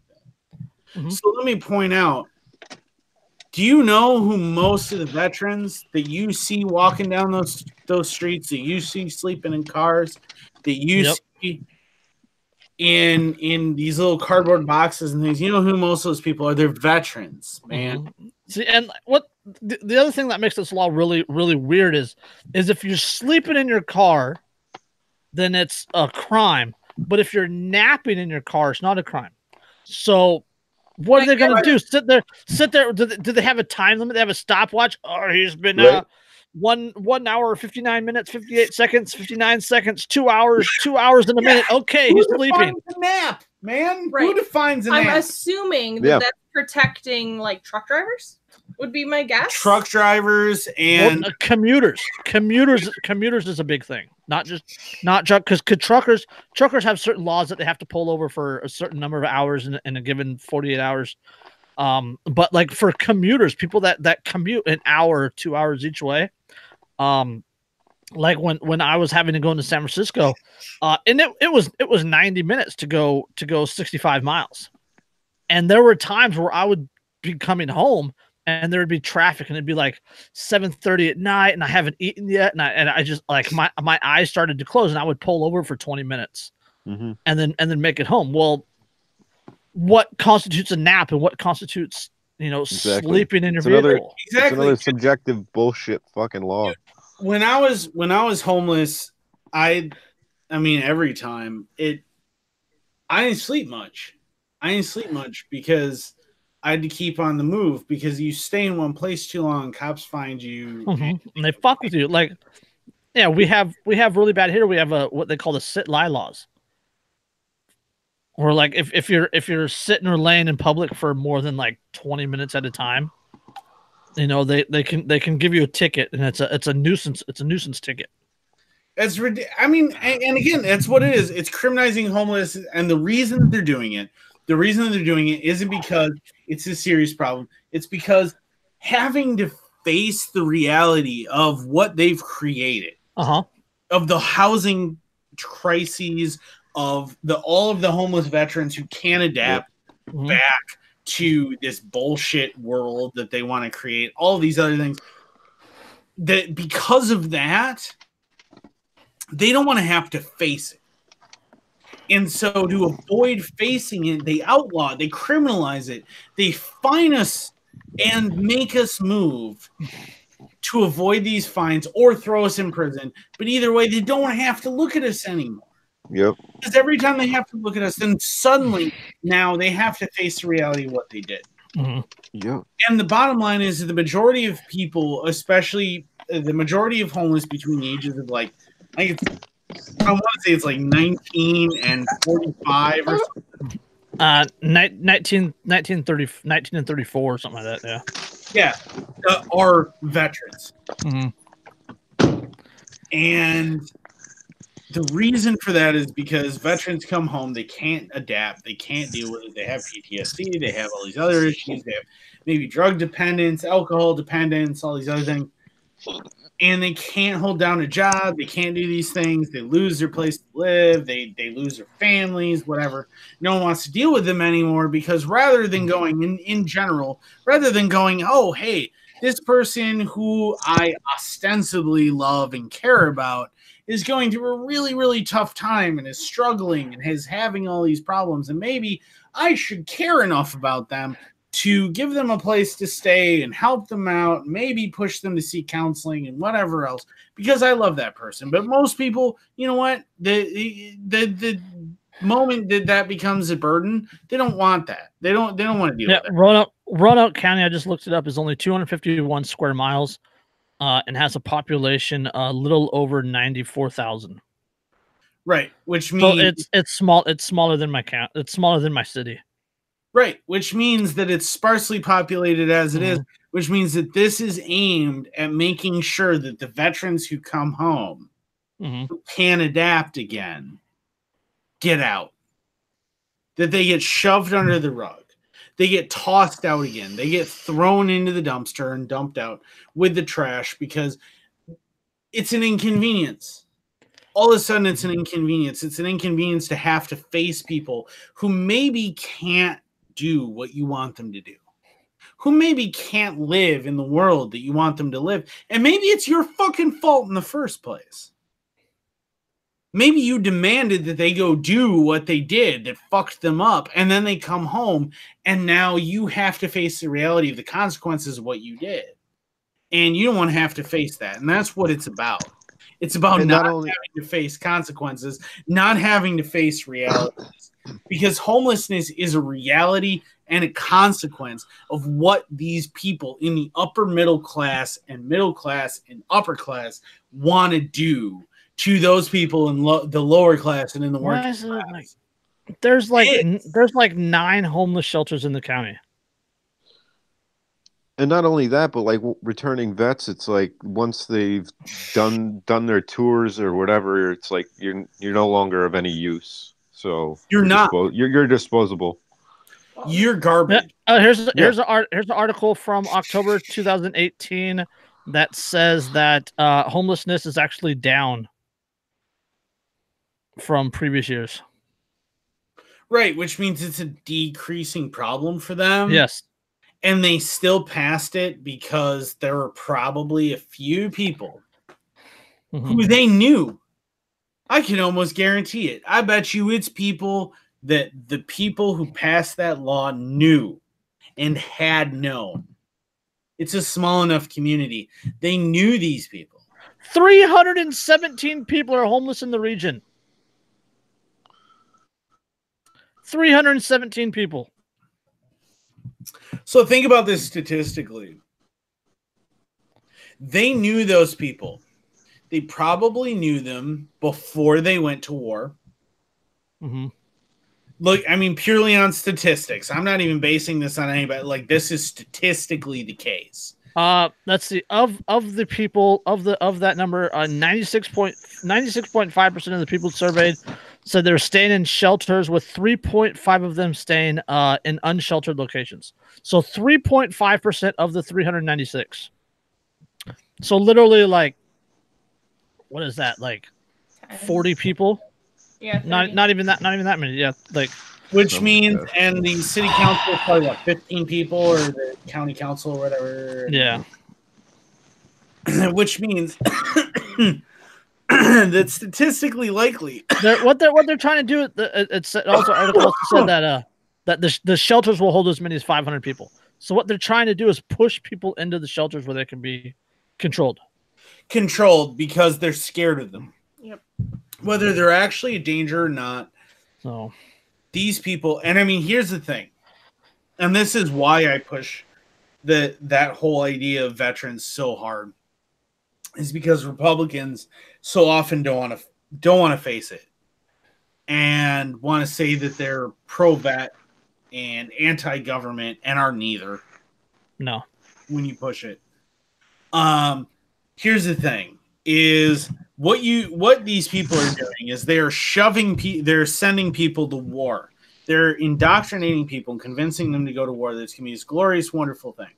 They go, they get screwed up. They do horrible things. They come home screwed up. They can't adapt to their society. And then their solution is, well, you didn't come back as this glorious, wonderful person that you left as. So I don't want to have to face that there are consequences to the decisions that I make. So I'm going to go ahead and shove you under the rug. Oh, you won't go under the rug? I have to see you every day? Let me go ahead and make sure that you have to go to the shelter that I get to control, that I don't have to see. That will steal your stuff, make sure that you can't that will have take any everything. Mm-hmm. Take everything from you. Because shelters, homeless shelters, and I know people who haven't been homeless don't realize this. Homeless shelters take everything. They hold on to all your stuff in a locked room. So everything that you own, essentially, your clothes, your personal belongings, everything, has to fit into whatever your little storage unit that you're allotted is. And it gets locked away from you. And on top of that, if you start working while you live at that homeless shelter, they will take 10 to 15% out of your paycheck. Mm-hmm. It's a terrible spiral. And it's not even that they take 10 to 15, they also take the rest of the paycheck, what they're not taking, and they put it in an account for you, and they give you an allowance, what they think you need to live day to day. So you are treated like a child. So if you are a vet who has gone to combat and have been expected to be an independent, hardcore individual, an adult who is capable of functioning without anyone helping, who is capable of defending the weak and the defenseless and everything else, and you did that successfully and you came home, you were now presented with, sorry, We're going to treat you like an infant now. Yep. And we're going to demand that you do these things. And if you don't, and we have to kick you out, now we're going to go ahead and fine you $250 for finding the only shelter that you have left. And we're going to keep fining you every time we find you in this area. Even though it might be the only area in the United States you've really ever lived or felt comfortable, we're going to go ahead and kick you out, essentially, just so that we don't have to face the consequences, the larger consequences, the human consequences of our actions. And this is what they do. And they do it to us over and over and over again. And veterans are victimized on every freaking level all the time. And then on top of that, you have the freaking anarchist community who wants to sit there and wants to stare at all the veterans and call us all baby killers and call us all these terrible names. Oh, God, I hate that brutalist bullshit, man. Victimized by everyone, every step of the way, our entire fucking lives.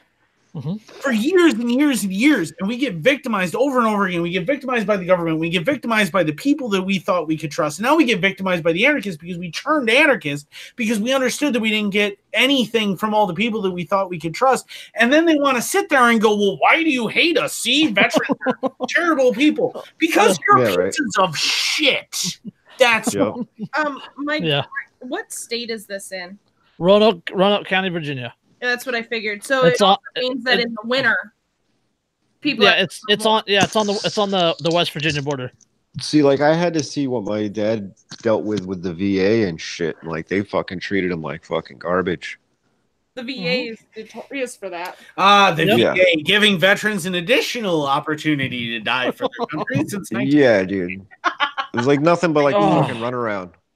Well, and they throw opiates at the problem. It's just opiates. It's opiates and it's drugs, and it creates more homelessness and more drug dependency. And it's a fucked up spiral. It's like reason number 7,413 that I don't support the government because they do shit like this. Yeah. And that's the thing. And you know what? And this law that you can't sleep in your car, but you can nap in your car. What it does is it basically forces people who have no alternative to drive around in circles and spend money on fuel, or which they might not have. Which they might not have, and they might not have that money and everything else, or find some hidden place to sleep, which I got pretty damn good at. I was already good at it because I got shown how to do it in the first fucking place, but I was pretty good at it. But there are a lot of guys who don't know. They don't know how to find good places to sleep. They don't know bushcraft. They don't know how to live like that. And they get stuck. And they get stuck in this spiral. And then $250 fine, $250 fine, $250 fine. And they can either go to the shelters, or maybe all the shelters kick them out because they overstayed their welcomes, because most shelters only give you 3 months at most before they kick you out. 3 months. I think around here it's I want to say it's like 60 days. If you're in a shelter for 60 days consistently, they'll try to move you to a to temporary housing. And then that's got a waiting list like crazy. So imagine, I mean, and anyone who has a home, who's always had a home, who's never experienced homelessness, I challenge you to consider the scenario that you wind up homeless suddenly. And first of all, consider, what are your first thoughts? Your first thoughts, I know from experience, are, well, what do I do with all my stuff? They're not even you, it's your stuff. Where do I put all my stuff? Yeah. That's your first thought. Your second thought, once all of your stuff is confiscated, because it inevitably will be, or thrown out on the street, yeah. Yeah, now you have nothing. Nothing. And you don't know where to go, and you don't know what resources are there, and you don't know who to talk to. Tell me that in 90 days you've rebuilt your life, because I guarantee you have not. Nope. So what do? What do you do? It's been 3 months. Nobody's hired you. You don't have a job. You don't have an income. You don't have a place to stay. You don't have clothes. Good luck getting a job, by the way. Yeah, without, yeah. All of which is hampered by government. Yep. Exactly. Mm-hmm. Good luck with that. Because also people can't legally hire you unless you have a permanent address. Right. Either. They can't even actually hire you unless you have a permanent address. So yeah, it's so retarded. Mm-hmm. Exactly. That's like almost set up to like deter people that are homeless from getting fucking employment. It is. It is. Absolutely is, because they're just hoping people will just die. They're hoping no. Again, they're collateral in the international bond market. Right? A fearful people and poor people are easy to control. Yep. They need you to be so scared of the idea of homelessness that you will keep working. Mm-hmm. Yeah, I think George Carlin said something like that. And that's what it is. And they then they'll tell you, oh well, you should have got an education. Yeah. Yeah, except that I've been homeless 3 times. I have a better education than you, mister. You should have gotten an education. Yeah, right. You're probably better than you probably have a better education than most of the people that run those shelters. Yep. I do. I have at least 1 more degree than almost everybody who runs those shelters. Mm-hmm. No. And you know what? You know what that got me? That still got me homeless. Like, it didn't help anything. Oh boy, I could and then conversations with the guy who's wearing underwear outside his pants when I was living in the little tent city. Boy, that helped. Thank God. I can tell you how much poison you're trying to give me when they're trying to medicate me, but you know. Oh, helpful. I don't what. Yeah, fuck government. Absolutely. And you know what? Fuck government, but you know who should be fucked so much harder are the people who enable them. Mm-hmm. Oh yeah. Because without a bunch of people, and I'm not even talking about the bludgies because they're their own level of demonic, evil pieces of shit. I'm not even talking about that. I'm talking about fucking Sally Soccer Mom who backs the blue. I'm talking about the people who want to sit there and vote and say you have to vote. The people who display their I voted stickers proudly. The people who want to say, well, we need to support the troops. The liberal teachers. The teachers, I mean, not even just teachers, the people who happily contribute to unions that they know contribute to political candidates, the people who want to say, but who will build the roads? The people, all of these people, fuck them so much. The MAGA hat wearing fucktards. Exactly. Those people, the people who support AOC and Bernie Sanders and fucking Hillary Clinton, the people who wanted to scream angrily when Trump was voted into office as if that was any different than if Hillary. Can we just run a hate fuck train on AOC? Can that be like episode 58? I'm gonna know. Let's make it happen. Just FYI. You can join her. I mean, you can jump in the train too. Only, never mind. That's inappropriate. I can see that sick. I can see that sick. I guarantee you, your mom is probably not watching. It's okay. No, my mom stopped after 15 minutes. She called me twice. Yeah. Here's the point though. Is look, with as much as the bludgies are to blame for government power, and as much as the people in power are to blame for government power, the people who are most to blame for all of the horrible shit you see every day are the people who go, well, I want to make waves.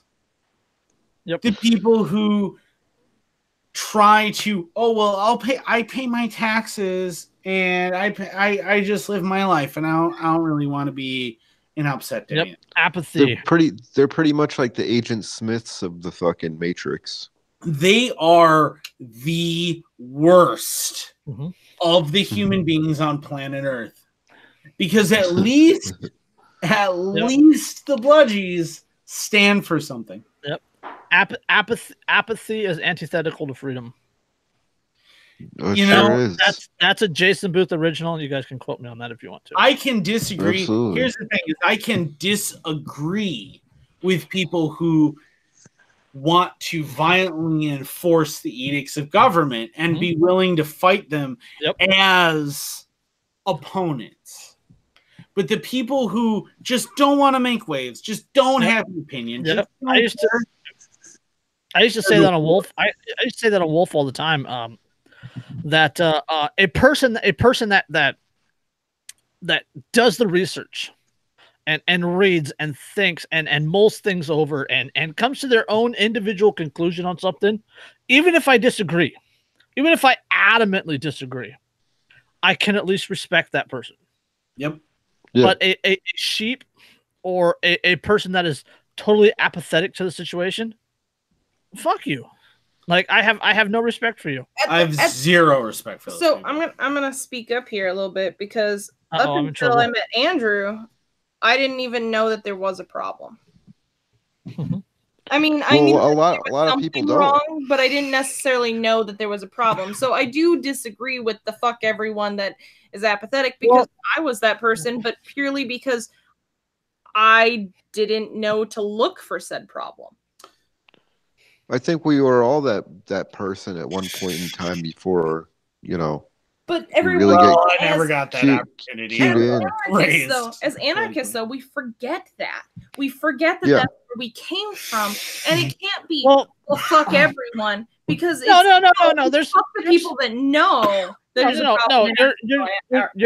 You're getting me wrong. Like I'll say fuck them, right? Because they're the ones that truly perpetuate things. But just because I say that doesn't mean I treat them like shit. Well, right.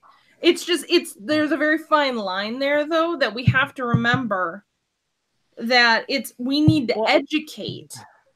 Yeah, it's going to turn people off. And if I honestly find more success in communicating with people that disagree with me than I do with people that are apathetic. Because a person that disagrees with me at least has some knowledge of the system and has some of their own opinions, hopefully. Right. And I can respect people who have opinions,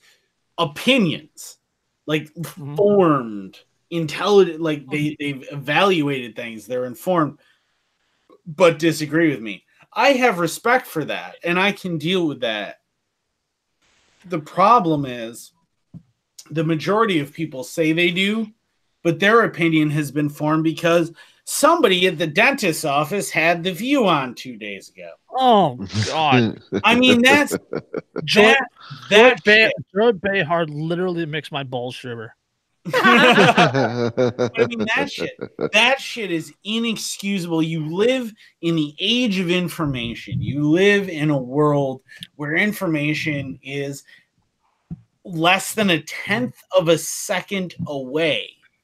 Almost the entire compendium of human knowledge is accessible through this little fucker. I just picked mine up because I want to read a quote when we're done, and then but that's almost everything you could ever want to know is accessible through that. If you are not an informed person and you don't know about current events and you don't know about this stuff, that's because you personally don't care enough about humanity, yourself, your condition, or the world to do enough to even know, let alone change anything. So don't sit there and tell me, oh, well, I watched The View today. I watched CNN. I watched Fox News.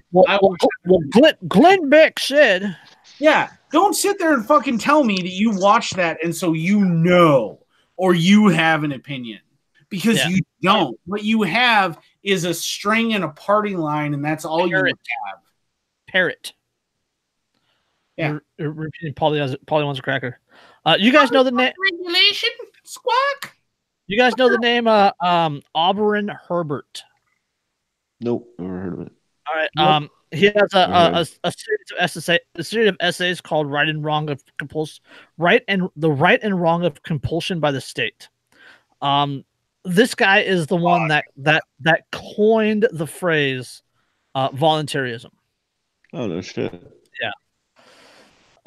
Quote, even if you believed you could make men wise and good by depriving them of liberty of action, you have no right to do so. Who has given you a commission to decide what your brother man shall do or what he shall not do?